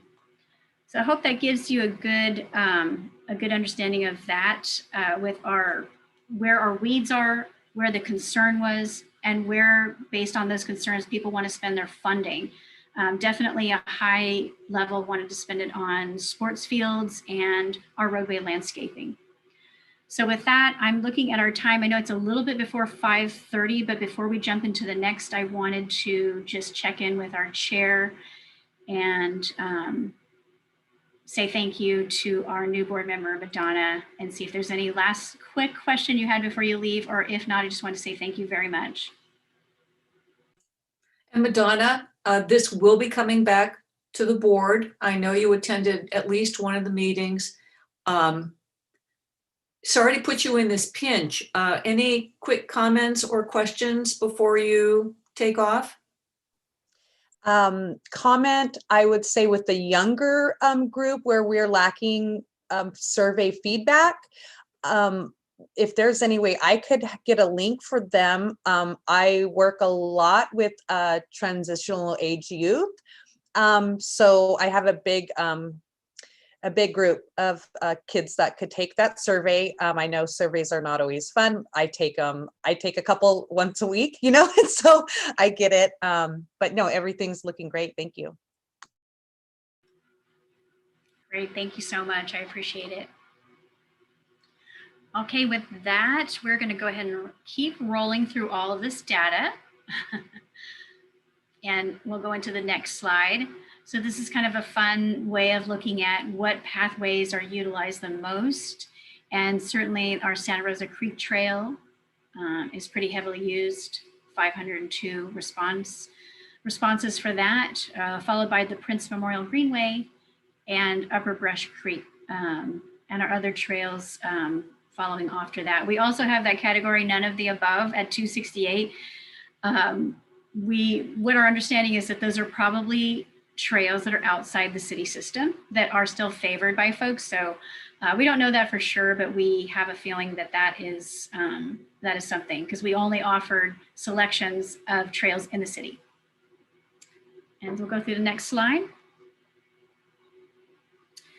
And so this is a lot of data, but this is about our recreation programs. What City of Santa Rosa recreation programs or activities do you currently participate in or have in the past?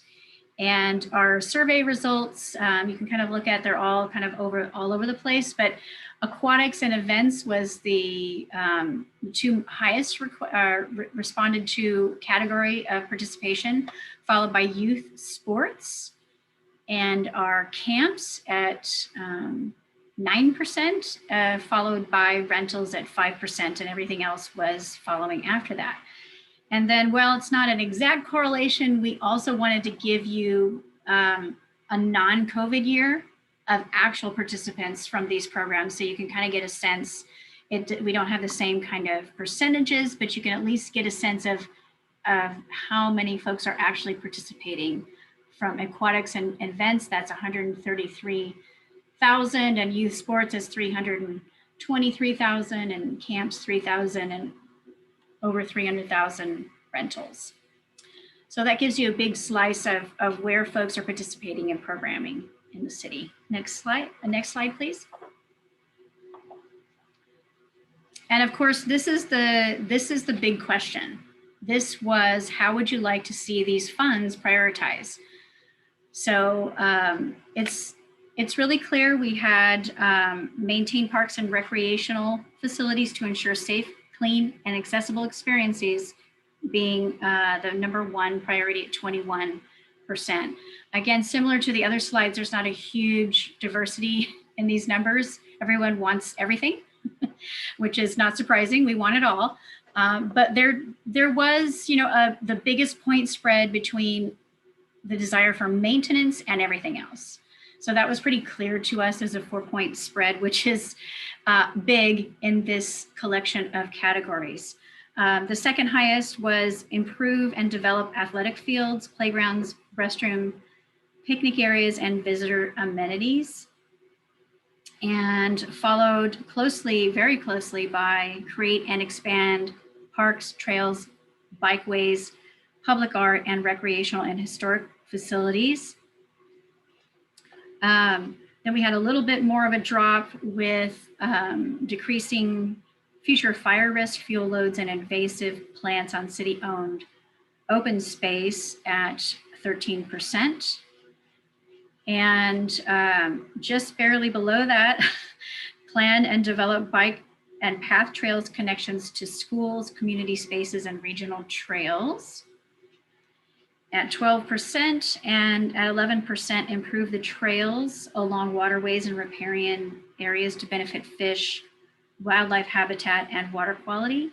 And then rounding out the priorities is the provide recreational, educational, and health programs for the community at 9%. And so you can kind of get a good slice. Again, it's that whole idea. We were really surprised, but not surprised by these results. Everyone wants a little bit of something, I think, in one way, but definitely something, a theme we've seen throughout is maintenance is taking the most amount of attention for however we ask the question. So let's look at the next slide and look at this in a different way. So this is the same information, just in a pie chart to kind of give you a sense. It's, again, you can really get a sense there's not a huge difference between a lot of those, except the maintenance one. We've got more than a 4% spread there between the others. And so let's go into the next slide. And so this was the same original prioritization. How would you like to see things prioritized? But we were able to split this among the quadrants to see if there was any major differences here. And really, we're not seeing a lot of dramatic differences here. I think for, if you look at that maintain parks for each quadrant, it's all upper 20s. The most amount of maintenance requested was from the Southwest. And then if you're looking for improvements, it's all around that 16, 17%, with the most amount of improvements requested from the Southwest as well. And then if you look at creating and expanding, again, it's between 15 and 16%, with, again, the Southwest being the most requested area for creating and expanding parks. And that makes sense considering we do need to create and expand parks in the Southwest. And the rest of them kind of trail off from there. Decreasing future fire risk is an interesting one to look at. Certainly there's less requests for that in the Southwest, where there's less problems or less wildland urban interfaces, I would say, and more in areas adjacent to those wildland urban interfaces. And so again, just a different way of looking at the same information per quadrant, not a lot of huge differences there. And so let's go ahead and look at the next slide. Okay, so here is where I'm going to look to the chair. This is where I'd recommend a break for the meeting if you would like, or we can keep going. What we're going to do now is look at funding. How do we compare funding with our survey results? And we've got about 15 or so slides in this section. So I'll look back to you and you can lead us in what you think is best to do. I want to ask, because there's a lot of stuff to digest. At this pause point, does anyone have anything that they need a point of clarification on to process? Is there something that just doesn't make sense? To come up with both comments or queries, you have to process. So does anybody have anything that just doesn't make sense quite yet? Logan. Thank you, Carol. One question, Jen. Why is maintenance and fire reduction two separate categories? I think I'm skipping ahead a little bit, but can you explain why that is? Is that because they have different funding sources, or they seem like very similar work? Right, I agree. They are very similar, but these categories were taken straight from the tax measure. So we left it as is and didn't want to modify that or combine them while we were asking people what their preferences were. So it's just a simple matter of it just came straight from the tax measure like that. Okay, thank you. So anyone else need clarification? Anyone else want to take a break? I think we have probably another 45 minutes. Jen, would you think probably another 45 minutes? Potentially, yes. Yeah. I want to take a break. I would love just 3 minutes to use the facilities. And I also have a question. If we, as board members, would we have access to the raw data? I like to create some visualizations or crunch the numbers myself. And is that something I would have access to? Yes, we can get you access to those 3 separate areas of data we have. Thank you. I'd like to take a break also. I think we're going to take a break. My computer says it's 5:38. 5:45, too long? Do you need less than 7 minutes? 5:45 sound good? Let's meet back at 5:45. And before I say let's take off, Mary Lou, can you get that link to Madonna so that she can share it with her students? Yes, we'll make that happen. Perfect, thank you. See you all back here at 5:45? Perfect.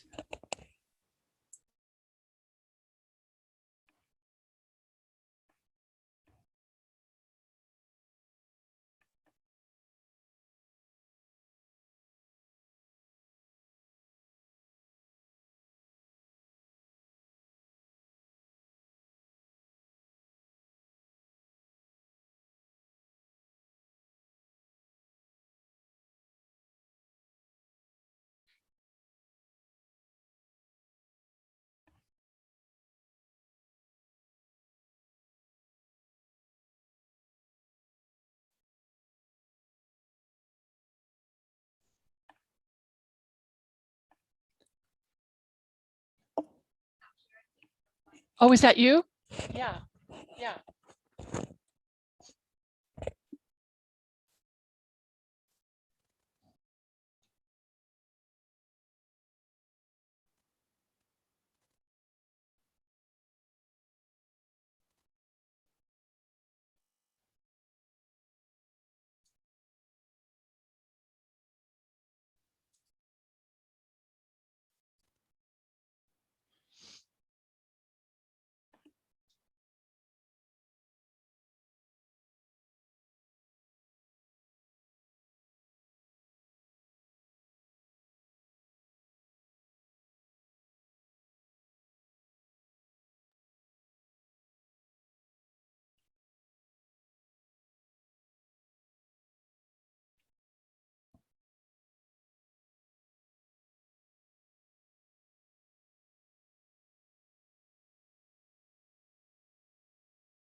In here because we can't start without a quorum.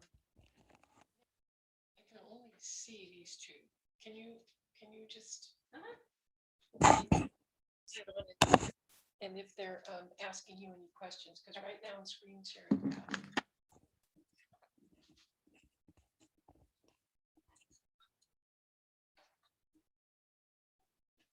Oh, I know. Vaccinated, by the way. Me too.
So my computer says it's 5:46 and it appears that the board is here. Jen, when you're ready, I think we're ready to continue.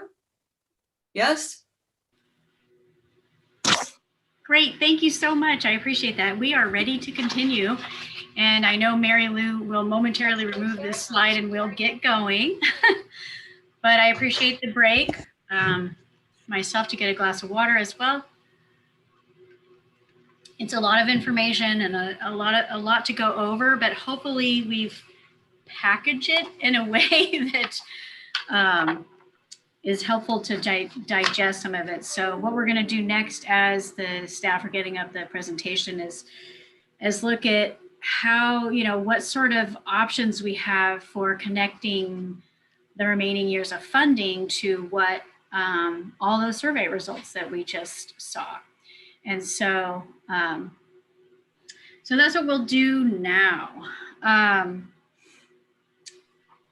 We can get started right here. What I was going to say when we were on that last picture was something that stood out to us as we were looking through this is that really there's a request for increase in maintenance, increase in weed control in sports fields and roadway landscaping, improvements, expansions and creations, safety, homeless related issues, natural landscaping, and aesthetics were the things that stood out to us as we walked through this. So let's go ahead and go to the next one.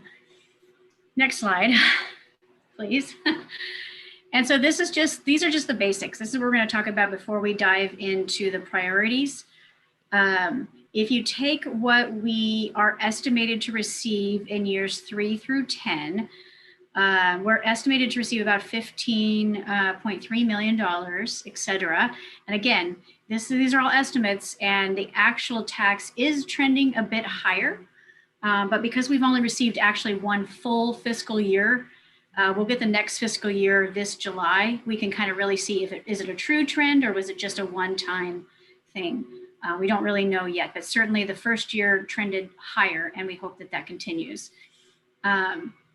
We also need to take into account of the administration needs we have to administer this program, do all of the projects and do all of this outreach that we need. It's a huge tax on the staff time. And we have presented to this board in the past how we are already in a backlog situation here in parks because we have not had a park planner position in at least 7 years. So we have 2 park planners, but they are those temporary hours. They can only work 20 hours a week, which does not add up to 20 hours every week in 1 year. It's still somewhere between 900 and 1,000 hours a year. So we really are looking and including in our budget going forward the operation of a full-time park planner to really administer this program and really get some good results and utilize this funding in a method that has been needed here for quite a while. Otherwise, we're looking at stopping some of the work we're working on, or a lot of the work, in order to do this Measure M work. And we really want to make this work for us all. We also have some marketing and outreach materials. The costs for those, we haven't spent that much to date, but as we roll forward with this, it can get over $20,000 depending on how much outreach we do and what we do.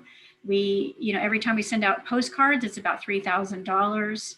When we do all translation for Spanish, it's even more. So it can add up, and we want to make sure that we have set aside some funds to operate what we plan to do with all these funds. So we're looking at subtracting $1.5 million for administrative needs. That includes the park planner and the marketing and outreach materials that are needed going forward. And so that leaves us an estimated $13,841,896. Again, an estimate. So what I've underlined there is that we will be looking at this number for all the future discussions we have in this presentation, because that's our estimate, right? We hope to receive more. It is looking like it's going to be more, but it's not a lot more. So I think we received a little over $2 million and we're expected to receive 1.9. So it's not a huge increase. It's not a huge trend, but it's just enough where we hope it does trend higher so we can do a little bit more with our funds. The other thing was just a little reminder that as we're looking to these things in our presentation as we go forward, we're looking at supplementing what we already do and not replacing what we already do in the general fund. So hopefully that gives you some perspective as we roll forward. Let's go ahead and go to the next slide. And so this is just looking, what we're going to do next is look at the option if we took all the funding we have left and moved it into those categories exactly as the percentages of the survey results we received thus far. So next slide. So if we did that, if we moved those items in blue, 21% maintenance, 16% improve and develop, those are all the categories from the tax measure. And those are the percentages we have thus far in the collection of responses from the community. And so if you took those and divided those funds up, we would have for maintenance, one-time funds of 2.9 million, essentially. We'd have a little over 2.2 million for one-time funds for improve and develop, 2.1 for create and expand, 1.8 for decreasing future fire risks, and we'd have about 1.7 million for improving the trails, and 1.6 million for plan and develop bikeways, and 1.3 million for recreational type needs. And again, I just wanted to emphasize that we don't have any specific details. These are just big picture concepts that we wanted you to consider tonight as we roll forward. We would need to take this, if this is the method you would like to have us move forward with, and come back to you with options. But at least we could at least look at what our potential options might be tonight. So as you hear all of these, keep that in mind that we're not talking about specific projects or specific programming or anything like that. It's just buckets of funding. And so that adds up to our total that we're considering as we move forward. And I think it's pretty self-explanatory, but this is just a straight, here's the percentages we've collected to date on responses from the community members, and here's the funding we have left. So hopefully that's pretty straightforward. Next slide, please. So in this next analysis section, we are going to look at grouping things that make sense together. And specifically, well, we can go ahead and get to the next slide. Please. We're looking at grouping maintenance and decreasing future fire risk. Those things seem to go hand in hand because the action related to it would be some sort of maintenance associated or programmatic type of action. So when you look at combining those totals with exactly the percentages that we've received from our community input so far, this is how it looks. So for that maintenance and decreasing future fire risk total, we're looking at about 4.7 million one-time funds, or 593,471 per year. So that's one section that we're looking at combining. The other sections are all things that have to do with some sort of improvement or expansion, some sort of capital type of expenditure for the most part. And so it makes sense when we combine those together. 16.2 for improve and develop, create and expand, improve the trails, planning and developing bikeways. Those are all some sort of capital design planning type of project related expenses. So as we started looking at this, it made sense for us to kind of look at what if we group those together, separate from maintenance and separate from recreation. And what we would end up with, again, these are just taking the straight numbers from the data we've collected so far. We'd end up with about 7.7 million one-time funds, or about a little less than $1 million a year for capital projects. And then having the recreation component of that, because although it is somewhat like maintenance in that it's an action where it's a programmatic type of action, it is different enough because we are looking at what could be a variety of things, not just programmatic, but it could be capital. Some things could be capital in this section, but because it's surrounding recreation, we really wanted to keep it separate so that we can have those dedicated funds towards recreation, because we still did have folks that this was important to them and they want to see recreation programming or recreation features improved. And so that's just a straight 1.3 million, the same as the previous slide, and about $167,000 per year. Again, there's our total at the bottom, but this analysis is, again, just taking the straight percentages from the surveys to date, and then also grouping into kind of this maintenance category, this improvement category, and a recreation category as well. And the other thing to consider with these as we move forward is the option for combining funds from our park development impact fees per quadrant. And so that led us into what we'll look at next. So I'm kind of jumping ahead of myself here. So let's go to the next. So that this next funding analysis is going to do the same thing. We're going to look at grouping maintenance, improvements, and recreation in their categories. But we're also going to look at what did we hear most from people. We're not just going to take those percentages from what we've heard to date, because those could change over time. So we tried to take another strategic approach to how can we analyze the data that we have so far. So let's look at that. The next slide.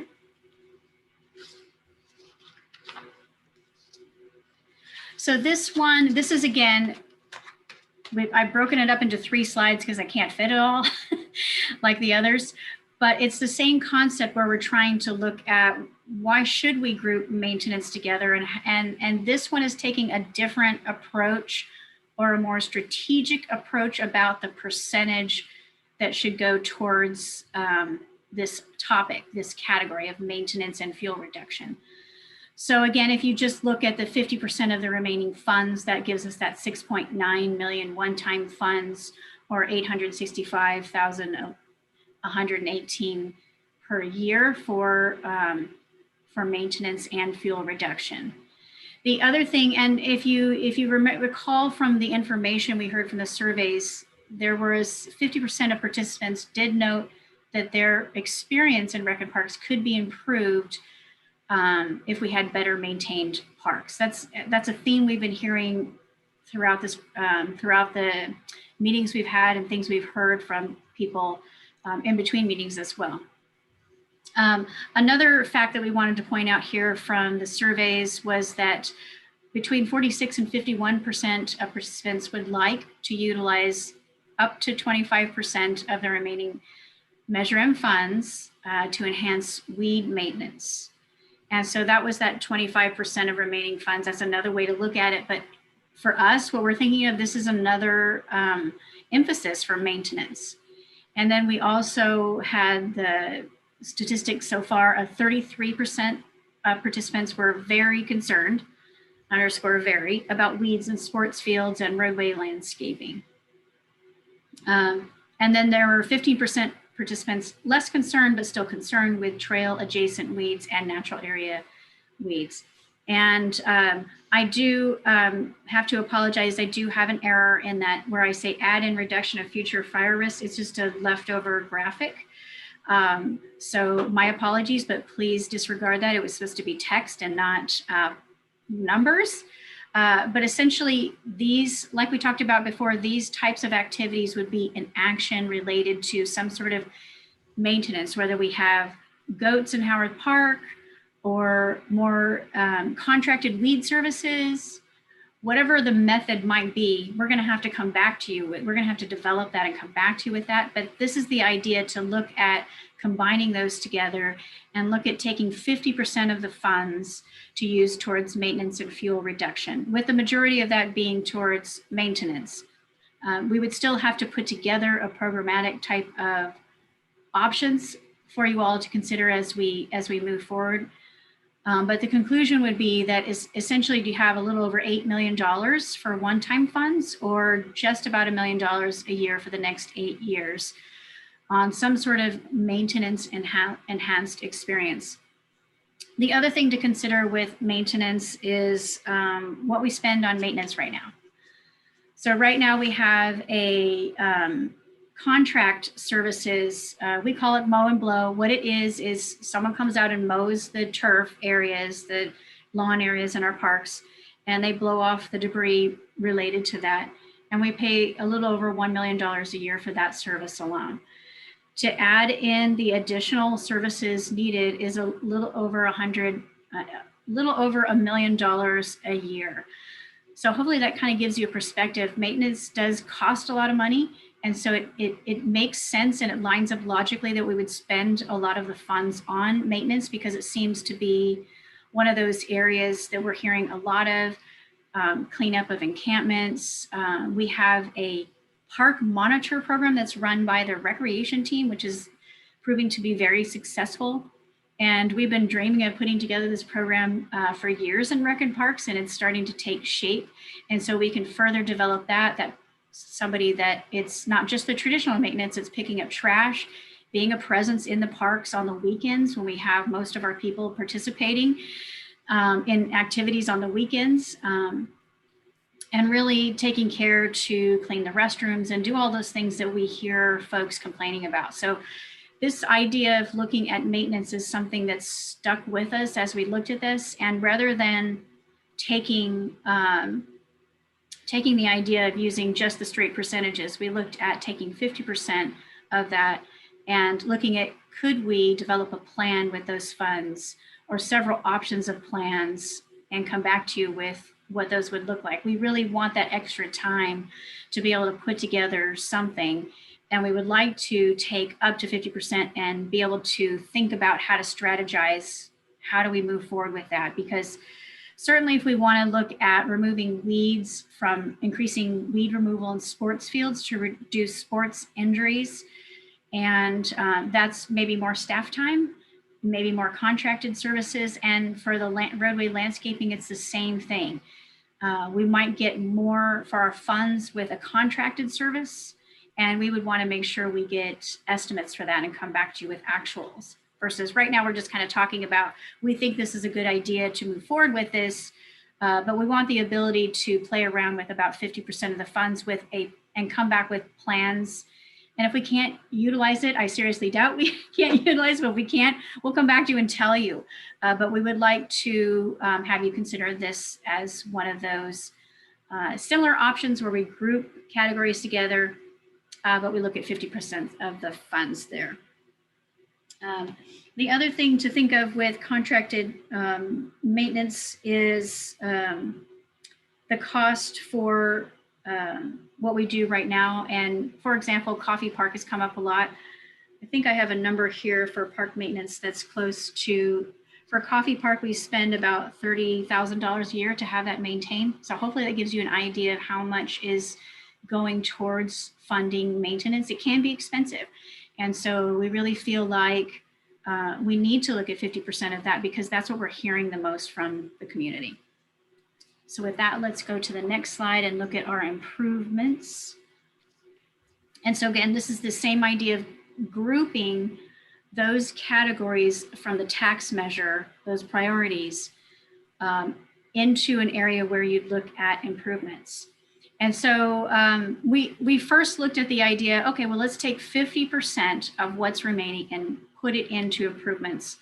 And we'd end up with that same amount we'd have for maintenance, but we'd have nothing left. We'd have no remaining funds for recreation or anything else that we might want to consider moving forward. So when we look at reducing it slightly by 40%, taking all the remaining funds, 40% of those, we would end up with about $5.5 million in one-time funds, or about $692,000 over each year over the next 8 years. And it leaves 10% of remaining funds so that we can be flexible and respond to new things that might come our way as we're out meeting with our community members.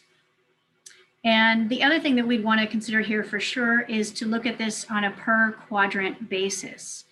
And so if you take that same one-time funds and divide it into 4, you're looking at a little over about 1.3 per quadrant. And I wanted to remind you all that this is an area where we thought this would be good to go back out to the community again and have regular public meetings with each of our quadrant members and really drill down on what their priorities are for their particular priorities. Although we have the priorities listed here, improve and develop was number 1, create and expand number 2, improving trails was number 3, and planning develop bikeways was number 4. We still want that opportunity to reach back into our quadrants to see what would really make a difference for them. And that's something I have heard repeatedly since this tax measure began, is I cannot wait to see what you all do with this because I want to see a difference. And so for us as staff members, we know we're still waiting on the deferred maintenance analysis. So we can't really say, you know, we can say subjectively what we think is needing attention, but we're going to get that objective review and analysis of our parks in January. So we want to be able to make sure we're bringing that forth to our community members, as well as digging in deep, reaching out to those schools and other folks to find those places, because not all quadrants are created equal. Only one quadrant has Howarth Park or the golf course or youth community park or a place to play with all the sports fields. So there's a lot of different dynamics going on in these quadrants. And we really want to make sure that we have this opportunity to continue the conversation with these improvements. So this is the idea for improvements. So 50% for maintenance and 40% for all these type of improvement type projects. Next slide, please.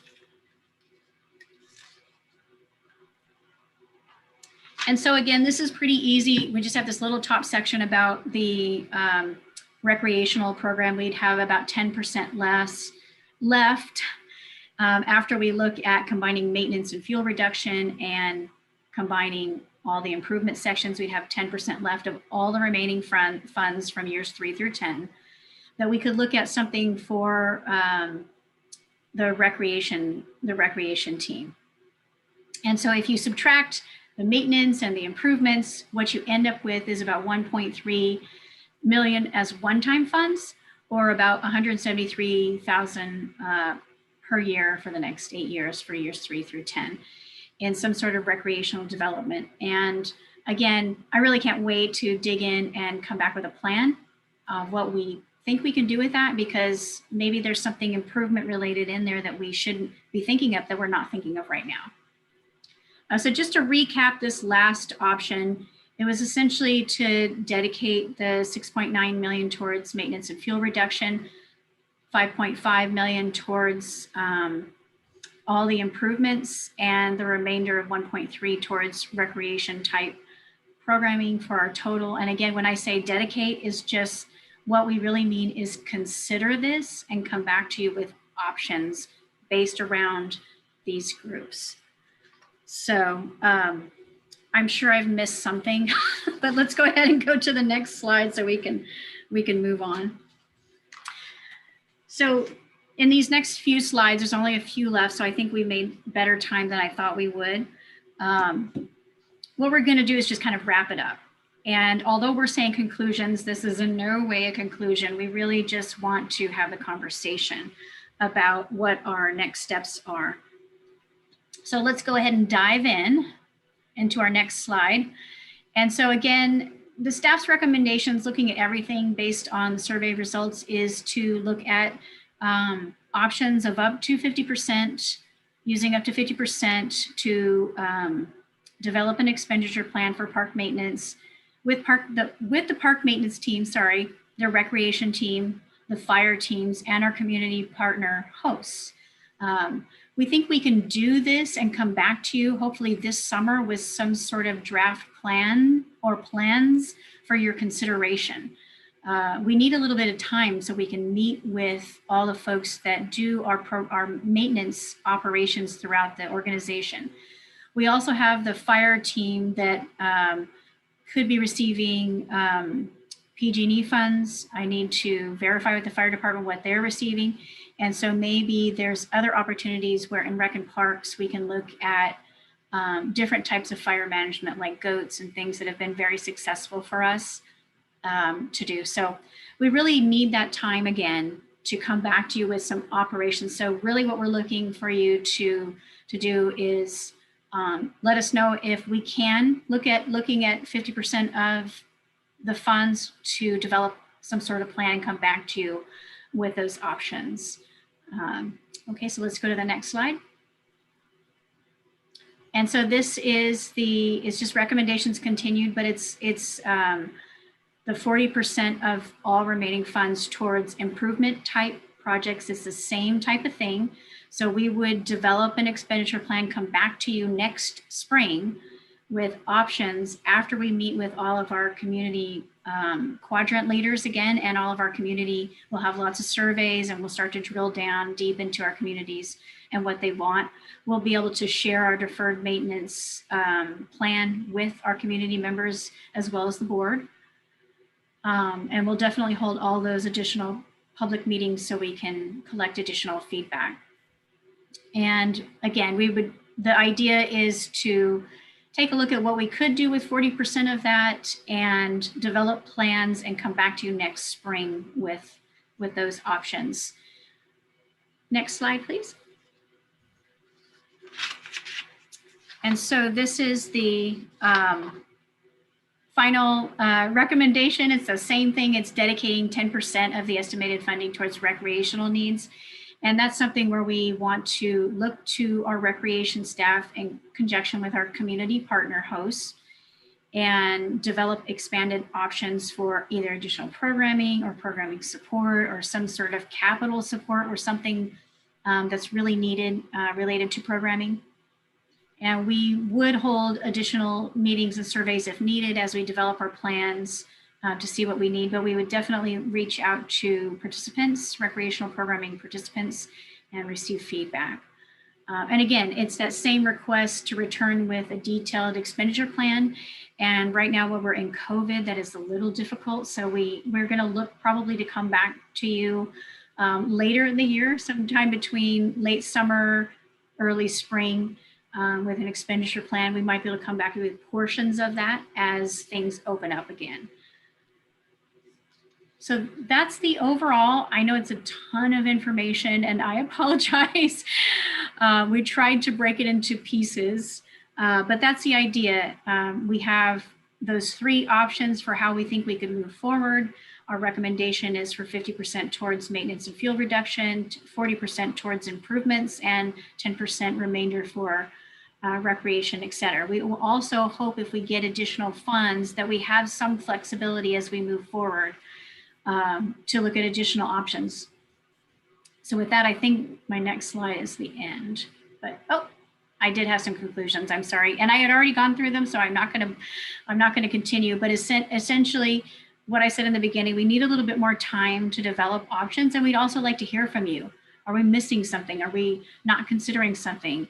Is there something that you like better or some other thing that you would like to provide us with input on? So with that, I do believe the next slide, let's go to the next slide, is the last one, hopefully. Okay, well, that must be our last slide. And so with that, I am going to stop talking and turn it back to our chair. Thank you. I was trying to come up with a organized way to have this discussion. There is so much, there are so many slides. I can't come up with an organized way. So it's musical chairs, and we're just going to start at the end of the line. And that means Logan, the floor is yours. Thank you. Jen, never apologize for overloading me with data. I like that. I want to ask your thoughts on something sort of, I don't know, philosophical maybe as a staffer. Using one-time funds for maintenance seems like a risk because you're building that into the budget and then it's gone in 8 years. So can you just share, and I have some comments too, but can Can you explain that, how that works from a budgeting perspective? Certainly. Well, I think one way we think about it is this would be above and beyond things that we're already doing. So this would be an extension of services that are already being provided. So we're not going to necessarily duplicate, but there is a risk if there is some expansion of things we're doing in existing manner, like we already do take care of sports fields. We do hear a lot of complaints that the sports fields need to be maintained at a higher or different levels. So there is a risk of looking at that. We are also hopeful that this tax measure will get extended, but that we certainly don't have a crystal ball to understand if that will happen. But it's an area where we know we hear continually from folks that this is something they're desiring. And we definitely like to see what we can do with it. But there is, ultimate risk if you start something that you can't continue after 8 years potentially. So we take that into consideration. Yeah. Yeah, thanks for your thoughts on that. And also, if we're doing the maintenance assessment, wouldn't it be wise to basically not even to kind of freeze that until we get the assessment? Oh, I appreciate that. Actually, I know the word maintenance is in this, but this is a condition assessment of amenities. That's really the words that I should use. Internal, we use that deferred maintenance, so we know what it means, but in reality, what it means is what sort of improvements do we need to make to the park? So it's really based on what is broken and what needs to be fixed or improved or lacking thereof. So I appreciate that question. To hopefully that clarifies that for you. Yeah, it feels like we don't know the whole picture yet, but I know this is over 8 years too, so we don't need that right now. And then my last point I'll make, and then I have a quick compliment to end it. My last point, maybe a critique, is when you're talking about future improvements, one of the commitments the city council made when it annexed Roseland, Southwest Santa Rosa, was to bring that up to the same level of services. And so I have a feeling that'll be something you hear from the city council, that they expect that commitment to be honored. And I know a lot's changed in the past few years. But just a warning, and I think that part of the city deserves that commitment. So, and I think folks there know that's not going to happen overnight. But I don't speak for Southwest Santa Rosa, but it's something that I think you'll hear. And then my last will just be a compliment. 77% satisfied is great. Good job. That is just an amazing number, and I'm really glad to see so many people in Santa Rosa love their parks. So that'll be it for me, Carol. Thank you, Logan. Carolina, you ready?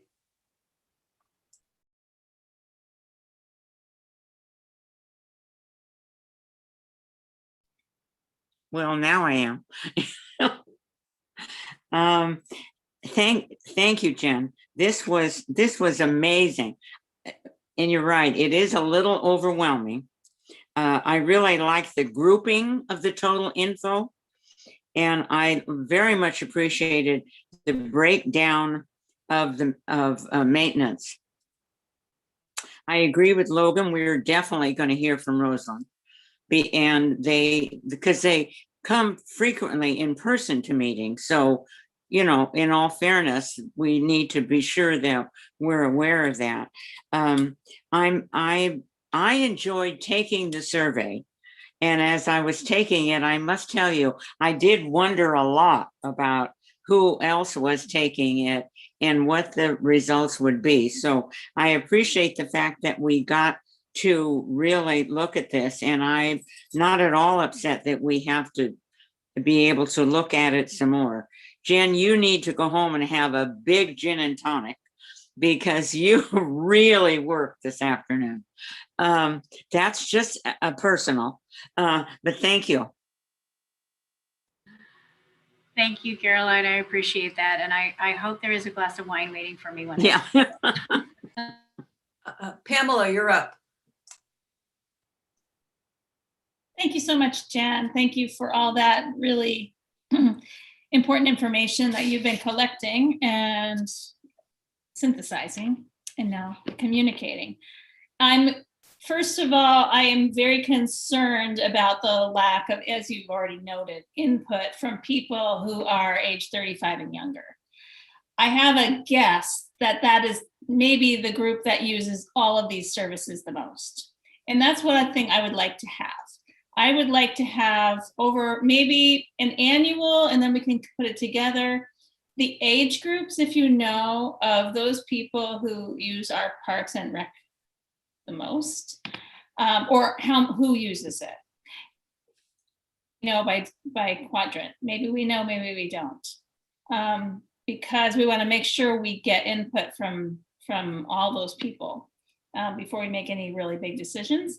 And by looking at hearing the Measure M presentation several times, I am very concerned about the need for development in Southwest Santa Rosa, in Roseland. And as a board member here, I want to advocate for that as a priority. And so that we can both maintain but further develop more park facilities there. I have a feeling that that area is going to grow in population because there's more housing developments going down there, and maybe there'll be supplemental funds. And so that's another thing I wondered. What other funds are filling some of these buckets already or have the potential to be new funding sources? With the new emphasis from the state and hopefully from the federal government on wildfire mitigation, will we be qualifying for some of those funds that can help us out and maybe be able to use some of that money for park services that we couldn't get from another source? So I'm just a little bit curious about that, and if working with the county and our state representatives and have a better understanding of possible future sources of funding for that, that would be great. But just weeding and cleaning bathrooms, I think that's on us. We got to do that ourselves. Let me see. I had other.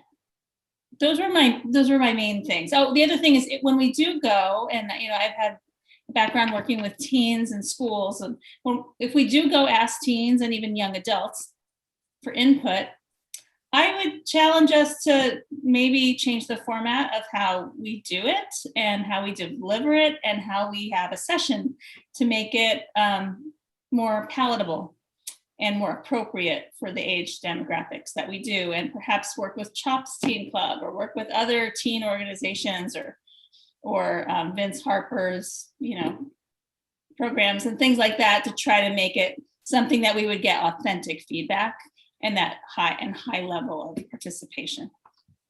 And that's just what I was wanting to say. Thank you. I really appreciate that, and we'll take your comments down as we move forward. And I agree, we are missing that age group. It's a tough age group to get, but we certainly have our methods for reaching out to those groups. And with your question about funding, we do, again, with the, you know, with maintenance, we don't have any additional funding sitting out there, but with improvements, we do. We have the park development impact fees. And over the last few years, we've collected a lot of fees in the Southwest because that's where the development is happening.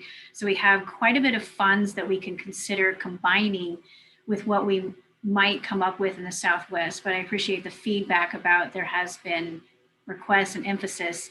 And certainly for us that we've been in the Southwest a lot because it's a developing area of the city. So I appreciate that. And I'm sorry, one last thing. We are working with our state representatives for options for finding funds for improvements. So we are always reaching out, and those kind of funds can be combined with Measure M funds as well to create a bigger or better project. Carrie, I don't see you, but I know you're there. I'm here. Thank you. Thank you, Jen, for the presentation. Couple of quick questions. You mentioned the PG&E funds, and I think it's about $5 million for vegetation management. I had assumed that that would apply to city parks, but maybe it's intended for other uses. Do you have a sense of whether there's overlap here? I hope so, but I do not know the exact answer, but I intend to find out but we work really closely with the fire department. We give them our long list annually, and they spend fire department funds on weed management in parks already. So I can't imagine that there would not be any funds for those needs. So that's what I'm hoping, that we'll come back with that information to you on specifically what got funded and what can we look forward to receiving with that. Thank you. And then in terms of the calendar associates analysis, I know they're going to be looking at infrastructure safety, playground safety, and so forth, but are they going to be looking at safety of user safety in terms of lighting or hazards or just general public safety at parks?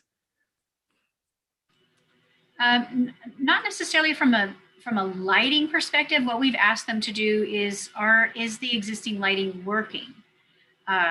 So we're not asking them to project. We're just asking to assess what we have so far. But we can certainly look at extending their contract and looking at those things. We will be coming back to the board with their categories of what they need to analyze. And if one of the categories needs to change, we can certainly look at including that in how they move forward. Okay. I was thinking back to one of the public speakers we had at a community meeting who mentioned she is unable to use her neighborhood park for safety reasons and has to drive to other parks. And so I was curious whether that was folded into their scope of services. So, and I am very supportive of the 3 categories, the broad categories for the expenditure plan. In terms of weed removal, I'm curious whether there are things we can do that will extend beyond the 10-year or the remaining 8 years that might have a more permanent effect on the need to remove weeds. Is it a matter of maybe of removing invasive species in our medians and planting some things that are more adaptable or require less maintenance, those kinds of things? So I was curious about whether there may be some more permanent solutions as opposed to having higher maintenance solutions. And I think that's it. Those were all my questions. So thank you so much. Thank you, Vice Chair. I appreciate it. And we absolutely will be considering some of those options, whether or not we use those funds to just improve certain areas so that we don't have so much of a problem with weeds in certain problem areas, but we will work with all of our teams, including our fire team, to investigate those options and look at what would be best for us moving forward. We are certainly well aware of our problem areas. And, I personally would like nothing more than to redo most of those because they really need it. It's a different era where, in 2008, when we started doing all those things and maintaining them at a certain level, we just don't have that same maintenance level yet. So we absolutely will be taking that into consideration and coming back towards to the board with that. Thank you. Thank you. My turn. So I understand the 50% to maintenance and fire reduction. The planner was mentioned early on, and then it kind of dropped out of the percentages. I'm going to say I'm not real good with math, but I come up with approximately 20% of the yearly budget going to this park planner. Is that correct? Mary Lou, if we could go back to slide 37 where we talk about it, and I'd have to get my calculator out as well to look at the percentage. So what do we have? About $187,000 a year for the park planner, as well as some funds for marketing and outreach. So it's about 10% of the total? Yeah, I would say less than, it's definitely, because we've got 1.5 million is the ask, and we've got about 15 million total estimated for the remainder. So the maintenance and fuel reduction, park planner involved in that? Yes, absolutely. They would be involved in all of that. and making sure the funds are administered through that program and monitoring it as well. So the park planner position would do all of those things. While they may not be doing the day-to-day maintenance, they would certainly be overseeing in conjunction with whatever department might be the core. The park maintenance team might hold the contract, but we would certainly be watching that. We have a responsibility to report 4 times a year to the Citizens Oversight Committee and track all of that, make sure it's working, make sure we're reaching out to our community members and asking if it's working. And all of that takes time and effort that is not something you might see in another department. Certainly we're the department that has the function of overseeing the tax measure right now. But So, it could be spread around. But right now, the thought is the park planner position is somebody who has horticultural knowledge or has gone through the landscape architecture school, planning information. They have a lot of information and are a subject matter expert in all of these things, including maintenance. So it's somebody that has the skills necessary to do all of the oversight.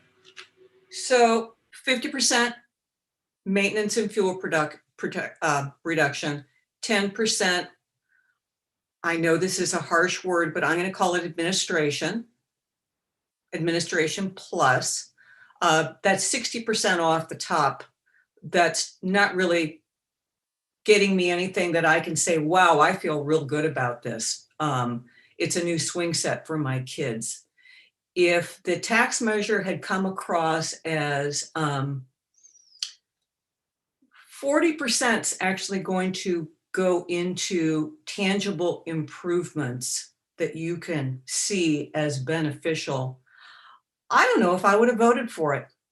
What I see is we've fallen short of 60% of stuff. We've had a vast cutback in our staffing. I would like to go to city council and say, hey, guess what? People who participated in this survey have noticed that our staff has been cut. And they're going to make up the difference. They shouldn't have to.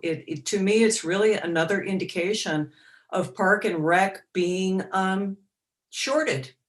Will there be more staff when Roseland Creek comes online? Is there? Right. Sorry, go ahead. I didn't mean to interrupt.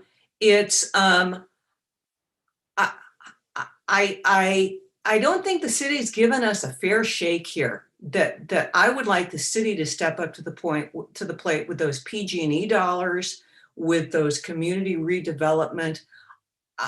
It's like if we open our coffers for stuff that I really consider, in my opinion, general fund stuff, then why should the city come up with that money? Because the taxpayers are doing it. I feel very protective of this money, and I think that I think city council really needs to say, this is important to us too. We're going to meet you halfway. That's it. Okay, thank you, Chair Quant.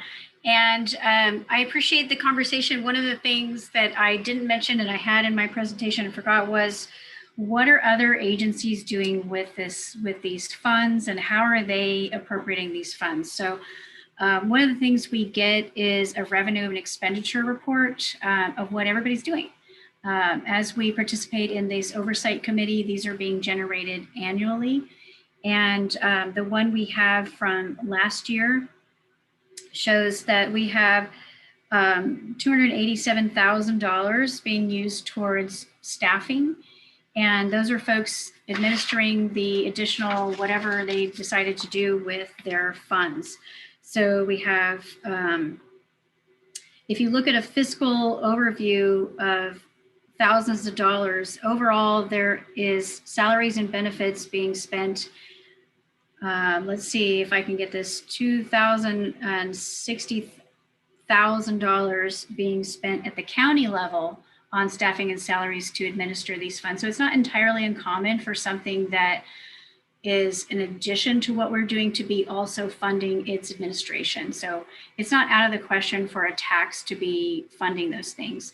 The original tax that went to the county, the cost to ask the voters to vote on that was also borne by the taxes we're collecting as part of this measure. So it's something that acts more like an enterprise fund, I guess. The way I think about it in my brain is that it supports itself. I agree with you. I would love for council to be able to recognize that we need these additional staff. You've heard from us that we have a huge backlog in staffing, and we certainly could use that to get the projects out the door faster.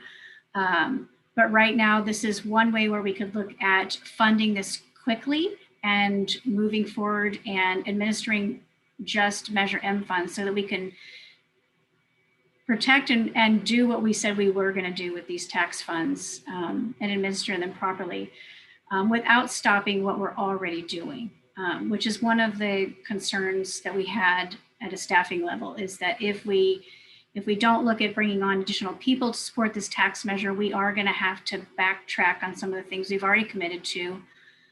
It's going to be very difficult for us to get out and look at grants and do all the things we normally do in a year, which is already a ton.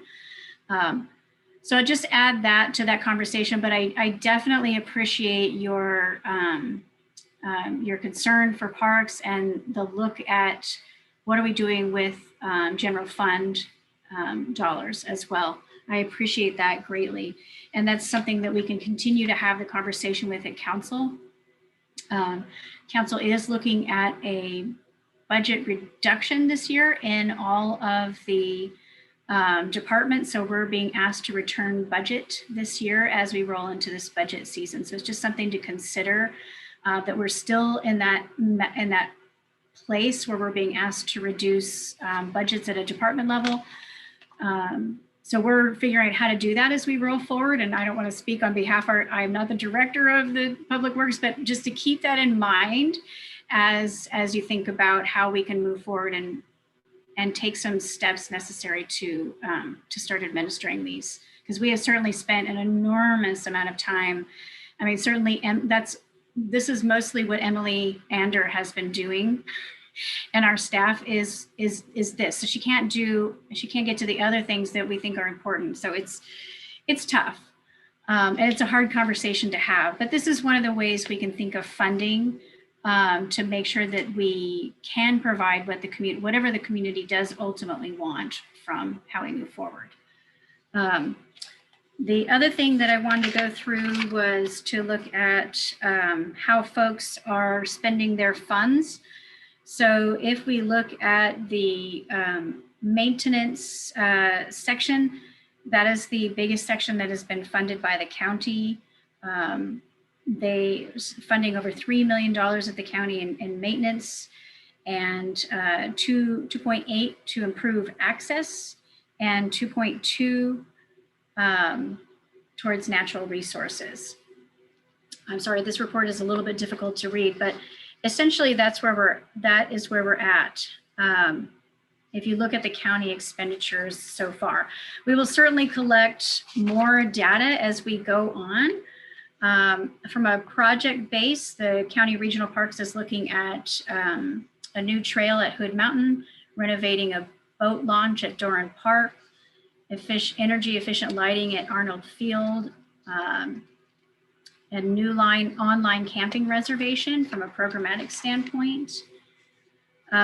They've got quite a few, they certainly have a lot more funding as well, but nevertheless, they have quite a few things funded, including staffing to administer all of these things.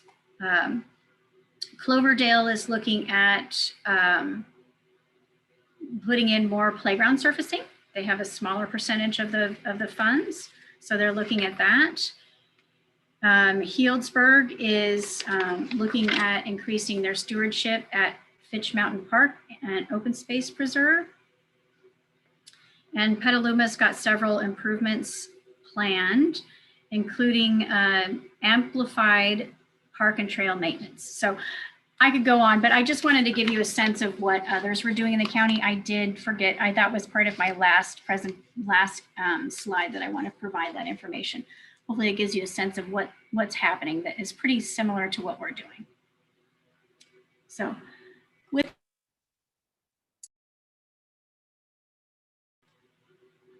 I'll turn it back to the board now. Thank you. Thank you. Before we go to possible public comments, anyone on the board want to say anything? We don't have to come up with any kind of anything, correct, Jen? This is just informational. Right, it is mostly informational. If you could give me a sense of how you all are thinking about the 50% for maintenance, 40% for improvements, some sort of feedback that would help us when we do come back to you all. But Great. otherwise, yeah. Terry. Thanks, Carol. Just a quick question, Jen. Once this expenditure plan is somewhat decided or formed, what flexibility will there be if there's a desire to amend it? So say, for example, we get a grant opportunity for a park project, and we could use Measure M funds as matching funds, and it would be of great community benefit, but we need to take some funds from the maintenance portion in order to make it happen. Would we have that flexibility going forward? I think as long as we want to have, it's just a matter of degree of flexibility. So certainly when we come back with the plan for from an operational standpoint, it does need to look at the contract terms. So we want to think in a few years in advance. Certainly we would get a better price for contracted services if we can give them a 3-year contract versus something that's year by year. So those are the things when we come back to have the discussions with the board that we would want you to provide insight to us on. And then maybe there's a remainder there that we leave as flexible for moving funds around. My hope is that this tax does continue to trend high. Certainly as the economy, as people start getting back out and doing things and gathering, that we might get a better economic return on our taxes. So we'll have some of those funds to decide what we want to do to have some flexibility there as well. But as soon as we start committing ourselves to contracts, that's where I just want to make sure that we understand that we are committing either year by year or for an 8-year period, whatever we want to decide. So we'll bring that back. We won't need to make those decisions right now. Okay, great. Thank you.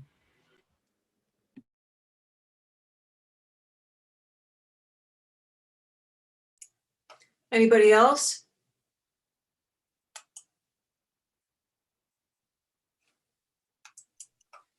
Pamela. Just quickly on the wildfire piece, mitigation, do you have a list already of high priority areas that need to be addressed? Because we're going to have a tough year, and we don't want to stand in the way of any of that happening if that's what needs to happen as soon as possible. Right, this is not going to stand in the way of that happening at all. We work with the fire department every year, and fire season just doesn't seem to stop lately. So we have a continual updating list of park sites and open space sites. Those higher elevations are where we have wildland urban interface. It's already mapped, it's already listed. We go through and we mow those first, and then we work ourselves down into the lower levels. And I say we, that includes the fire department's team of contracted mowers. So absolutely, our taking a little bit more time is not going to interrupt any sort of fire weed removal that's going to be happening.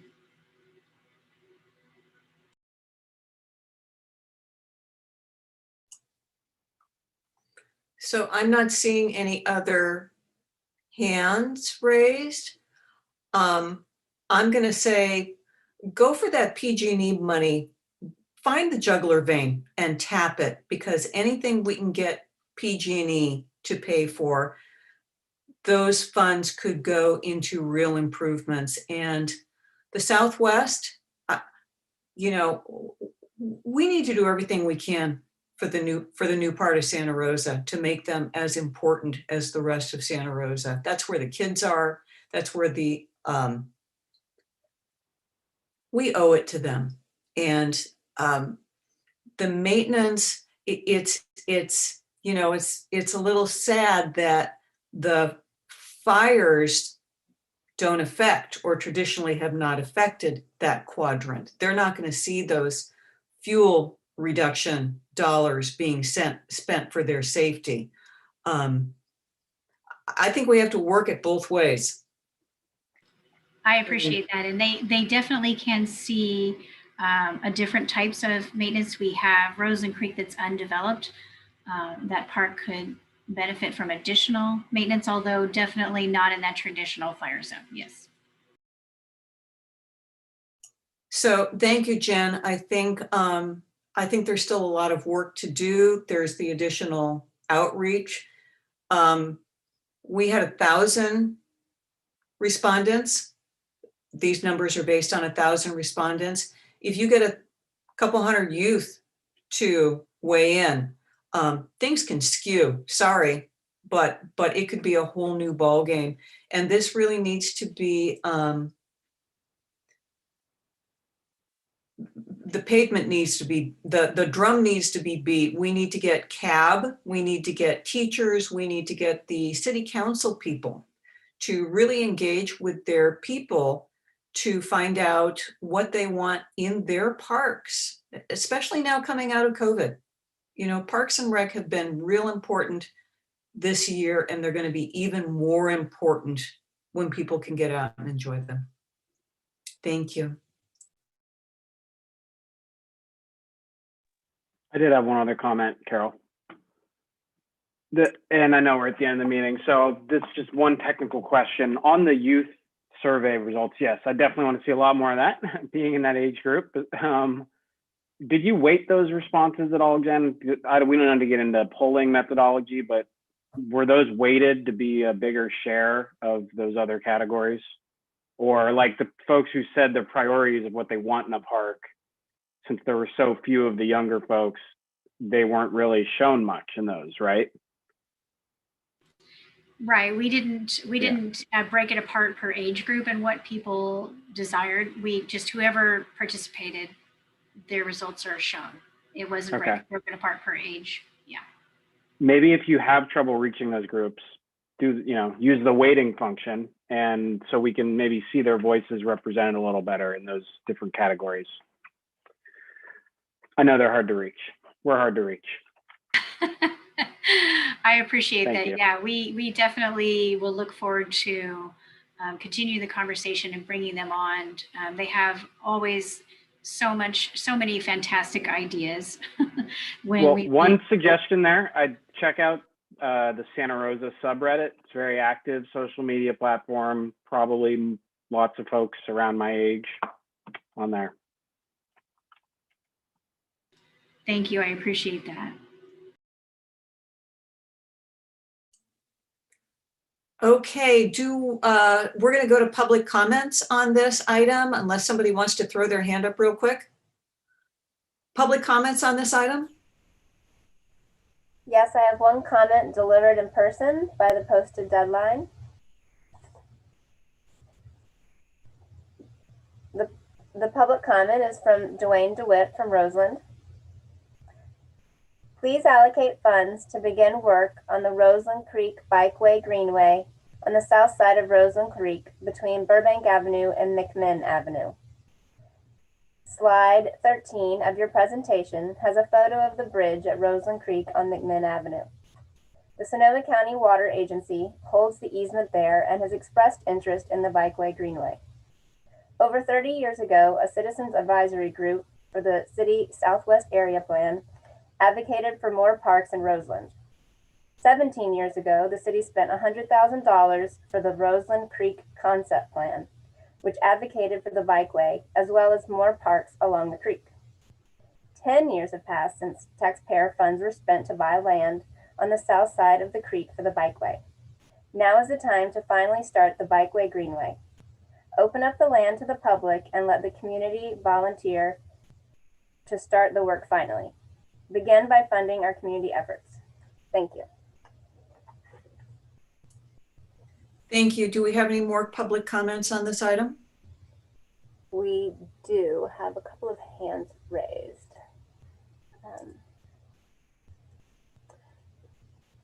The first comment will be from Sheila Bell, followed by YCH Shared Room. Sheila, I'm enabling your speaking permission. You will have 3 minutes, after which time your microphone will be muted, and I'll move on to the next comment. Please provide your name for the record if you so choose, and provide your comment. Your time begins now. Great, thank you very much. Sheila Bell, and I'm a resident of the Northeast Quadrant that utilize many of the amenities in the Southeast Quadrant. I've been on some of the Measure M meetings and also participated in the survey. First off, thank you, Jen, for the overview of the survey results, and also to Emily for compiling it all. The question I have really is more with the obvious maintenance needs and the priority seen within the city and the voice of the community. I too echo the question and the concern that I heard somewhat from Logan Pitts as well as Carol Quant, that when we voted for Measure M, it wasn't on baseline needs such as maintenance of our park areas and the areas surrounding the park where weeds are out of control, et cetera, which of course raises a concern for the fire risk. I question the wisdom of the elimination of the Park and Rec department or the merge of it with Public Works, because I see just by obvious changes that there seems to be a diluted ability with the staffing available to manage our Parks and Rec. And this seems like baseline general fund type of areas. And when I'm hearing that it's going to be perhaps a focus of Measure M money, that's more short-term planning, not long-term planning. So if Measure M is when it ends, then what? It seems like it's a Band-Aid to handle a need within our city that is not being adequately handled at this time. I believe I heard something during the meeting tonight that there is about $1 million set aside each year for maintenance, but it certainly appears that's not adequate. And I'm wondering why Measure M is being looked at to take care of an issue that should be handled baseline. I would love feedback on that because it certainly raises a concern, I think, for myself and many other residents within our city. Thank you.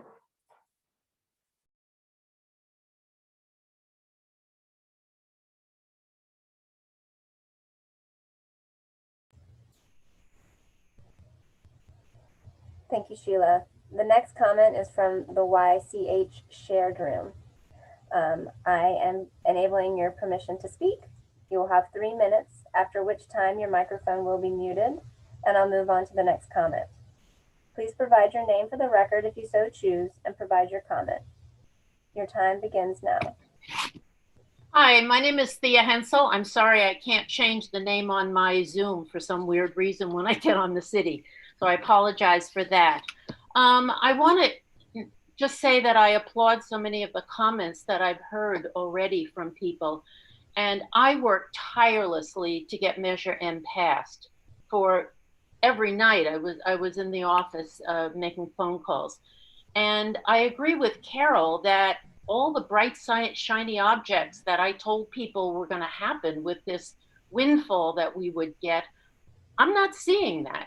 And it really concerns me. I agree with what people are saying that about the maintenance, that this is baseline. It should be coming from your budget that you get from city general funds.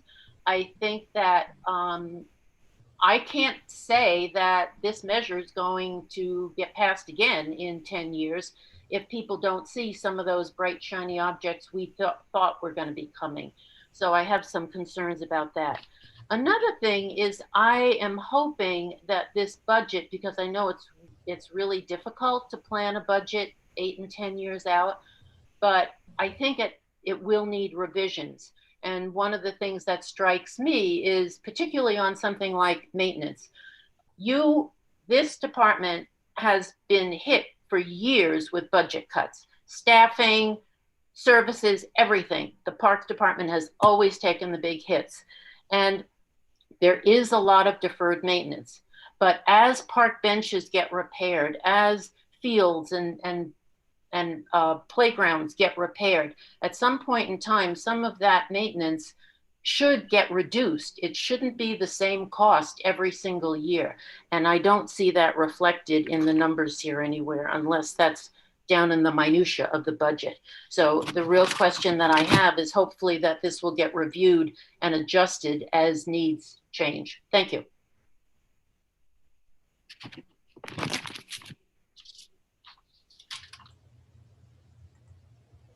Thank you, Thea. The next comment will come from Aaron Reinberg, followed by Robert Geiser. Aaron, I'm enabling your speaking permissions. You will have 3 minutes, after which time your microphone will be muted, and I'll move on to the next comment. Please provide your name for the record if you so choose, and provide your comment. Your time begins now. Thank you. My name is Erin Reinberg. I'm a resident of Roseland and live off of Burbank Avenue. And first and foremost, I want to thank the board members tonight for recognizing the needs of the Southwestern Quadrant, especially Roseland. And I want to also echo the sentiment of Dwayne DeWitt and his call to focus on our open space preserve on Burbank Avenue and making sure that that's developed appropriately. I would also urge that as we're looking at developing future parks in this area, to remember that graph that was shown on how the Southwest Quadrant is severely lacking in public parks and open spaces compared to the rest of Santa Rosa. And I hope that as planning moves forward, that's taken into consideration and that more open spaces are preserved. Roseland continues to be hard hit for mega development, and I would hate to see some of our beautiful open spaces in this area lost when we could have had parks instead. So I really do hope that this committee will continue to work in supporting the Roseland community, and I appreciate your feedback tonight and look forward to seeing the plans coming forward. My last comment is that I would also like to urge everybody to keep in mind the heritage trees on these areas as they are doing maintenance, especially in the name of fire mitigation. I've seen the butchering of PG&E up and down Burbank Avenue to some of our heritage oaks and redwoods, and I hope the park does a much better job when it comes to that maintenance and making sure that these trees are preserved in a healthy way that prevents fire but also doesn't kill all of the trees in our neighborhood. Thank you. Thank you, Erin. The next comment is from Robert Geiser. Robert, I have enabled your speaking permissions. You will have 3 minutes, after which time your microphone will be muted, and I'll move on to the next comment. Please provide your name for the record if you so choose, and provide your comment. Your time begins now.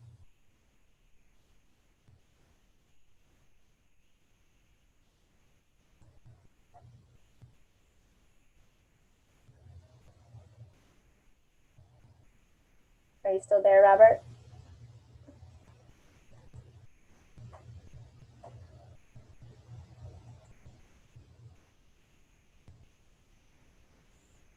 Okay. That was the last hand. Are there any more? Is there anyone else who would like to make a comment? Kathy K and Brian. I'm sorry, I was muted. Go ahead, Robert. Okay, I'm sorry. I'm very sorry on that. I'm Bob Geiser. With Thea, I'm co-chair of the Southeast Greenway Campaign Committee, and we are requesting that the city devote some of the Measure M funds to the Southeast Greenway project. The city has been working hard, along with the Land Trust and our group and the county, the Water Agency, the regional parks, to acquire this 57-acre parcel, which goes from Farmers Lane to Spring Lake. and this acquisition could be completed sometime next year. So there will be some needs for maintenance, vegetation management, reduction of fire fuels, removal of invasive plants on an annual basis at least, and initially. And along with that, there'll need to be some initial access improvements for emergency response vehicles and for maintenance operations on this property. A large part of this corridor is proposed to be public parkland and open space. So it's going to be part of it will be a new community park for the city of Santa Rosa, and Class 1 trails for a long distance. Also, we'll be getting into, hopefully year after next, by then, maybe next year, getting into the actual detailed park planning. We've got a preliminary concept plan that's been approved by the city as part of their general plan amendment in 2019, but we need to work out all the details of what actually goes where. And there's a good chance that we can get some outside funding, grants, etc., because of the unique nature of this project, but we may need additional funding, and we certainly will need staff involvement in this process. And finally, I'd like to commend staff on their, I'm impressed by what we've gone through and how diligent they've been on analyzing public desires, public preferences, and public comments. It's noteworthy. Thank you. Thank you, Robert. The next comment will be from Kathy Kay, followed by Brian Bouchon. Kathy, I'm enabling your speaking permissions. You will have 3 minutes, after which time your microphone will be muted, and I'll move on to Brian. Please provide your name for the record if you so choose, and provide your comment. Your time begins now.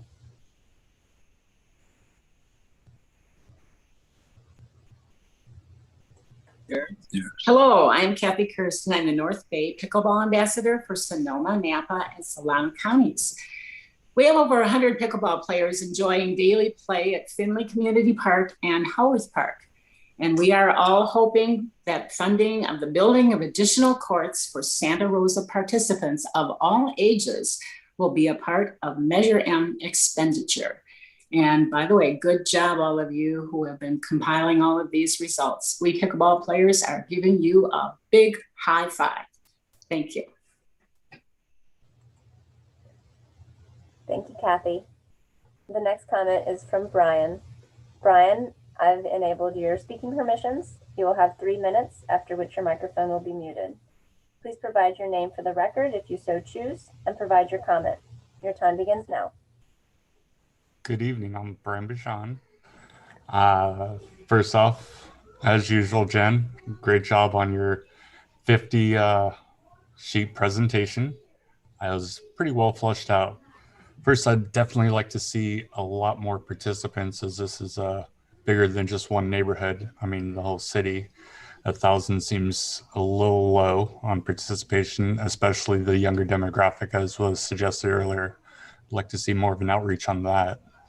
I did really like the facts. A lot of other Santa Rosians agreed with me that maintenance is the top. I know a measure like this shouldn't be set up so we cover what the budget should cover, but realistically, the budget gets cut every year as we slowly go lower in our economy. With COVID, a lot of businesses won't be coming back. A lot of people are going to be unemployed for a while, so we're probably going to get hit with another big budget cut. I believe this measure is going to help be a Band-Aid for the next 3, 5, 8 years as we slowly come out of this and get a stronger economy again. As it looks now, without any more participants, it looks good. There's always room for improvement. I thank all of you for the job you've done so far. I like it. Thank you. Thank you, Brian. Are there any additional comments?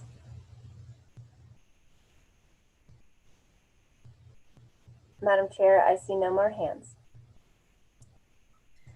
Thank you, Emily. I think that's more public comments than we've had on any Zoom meeting. Probably not since the days of pickleball have we had so many public comments, and it's heartwarming to see the public engaged and sticking with us. So that concludes that item, and it's the last act. It's the last act. Committee reports. There was no mayor's lunch. Some guy named Gavin Newsom was in town, and the mayor chose to go meet with him as opposed to having his virtual lunch. I don't know, priorities, what can I say? The Waterways Committee, we did visit one property. It's amazing how many waterways there are in Santa Rosa. And this is a property on Piner Road. The channel behind Piner Road is, why am I blanking out? Which one is that, Jen? The channel behind Piner Road. Yeah, I'm blanking out. It might be Piner. It might be, anyhow, it's a waterway. Anyhow, so we're just going to move forward. Okay. Sorry about that. Number 9, written and electronic communication.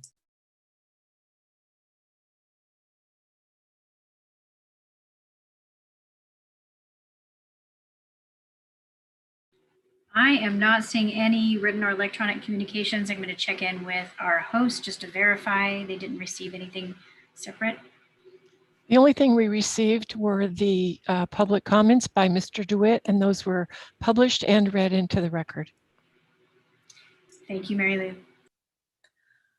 Item 10, future agenda items. Does anybody have any steam left in their tank? Terry. I wondered if we could get an overview, Jen, of the 2 parcels that were mentioned adjacent to Coffee Park, so we can better understand the issue of the ownership of those parcels and what's being asked of the city. Sure, I can bring a small update and director updates. I hesitate to agendize this item because it really needs to be well thought out with the community.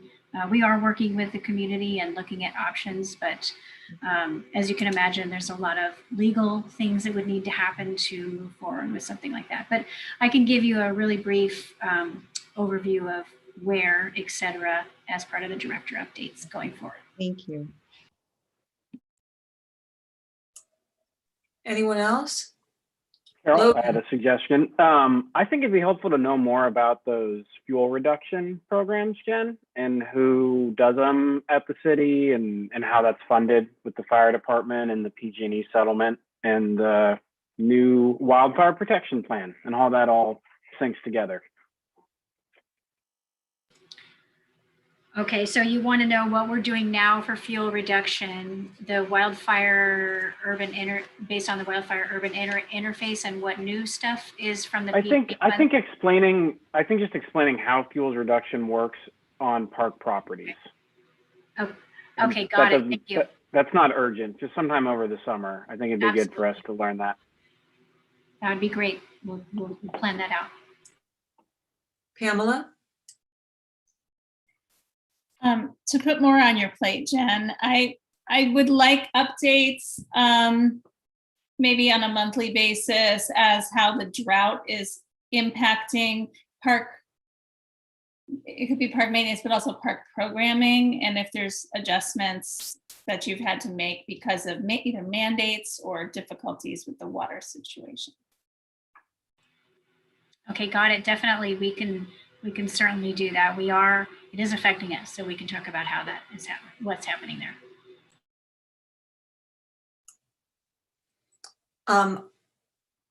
I'm hoping as we move out of COVID, the volunteer spirit is going to raise its glorious head. And I'm wondering if it's realistic to pitch park volunteer programs across the city, how much, quote, maintenance can actually be done by people just loving their parks. And if that's been tried before, if it's worth putting the effort into. When people get out of COVID, they may go back to their real lives. Right now, people seem to have time, and I would like to see if it's worth investing in trying to get people to take care of their own parks a little bit more. That fine line between ownership and not ownership, with Coffee Park being a prime example of exploring the ownership of a neighborhood park and making it a better place. Is that realistic? So I see that our recreation supervisor, Jeff Tibbetts, that oversees the volunteer program, is still here. I don't mean to put him on the spot, but if you have anything to add about that. But before that, I would also, it looks like he's available, to clarify, are you advocating for us ramping back up with our volunteer program, or additional funds towards volunteer engagement with the community, or both? Just want to clarify. What I'm actually thinking is, gee, if some of that Measure M money that has maintenance was actually done for free, that money could shift to something. What was the term the woman used? Bright, shiny objects?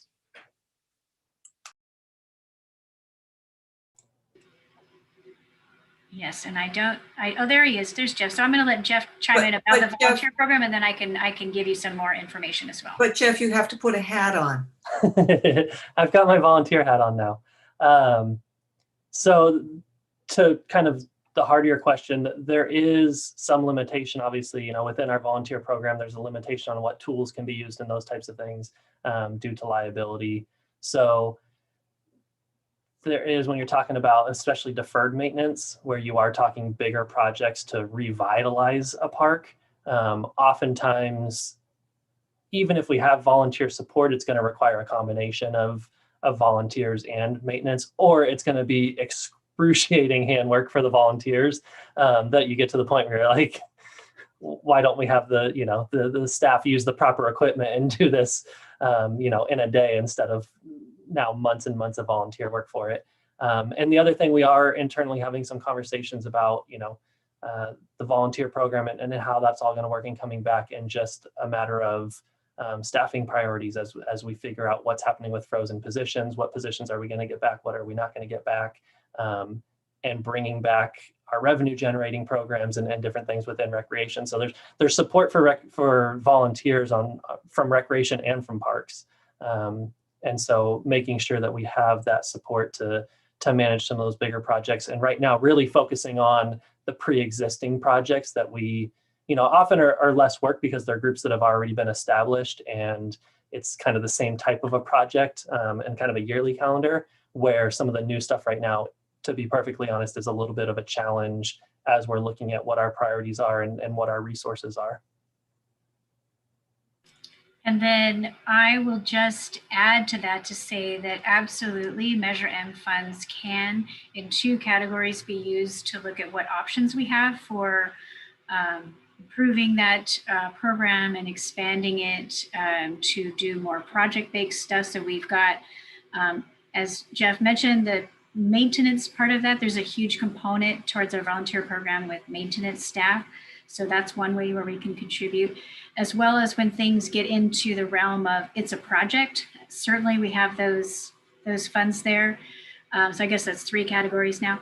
But the programming portion of that can also look at what options do we have for supporting what we're doing and doing more with that when COVID opens, when we are released from the restrictions of COVID.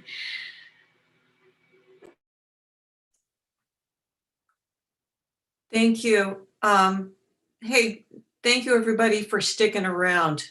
It's been a long night.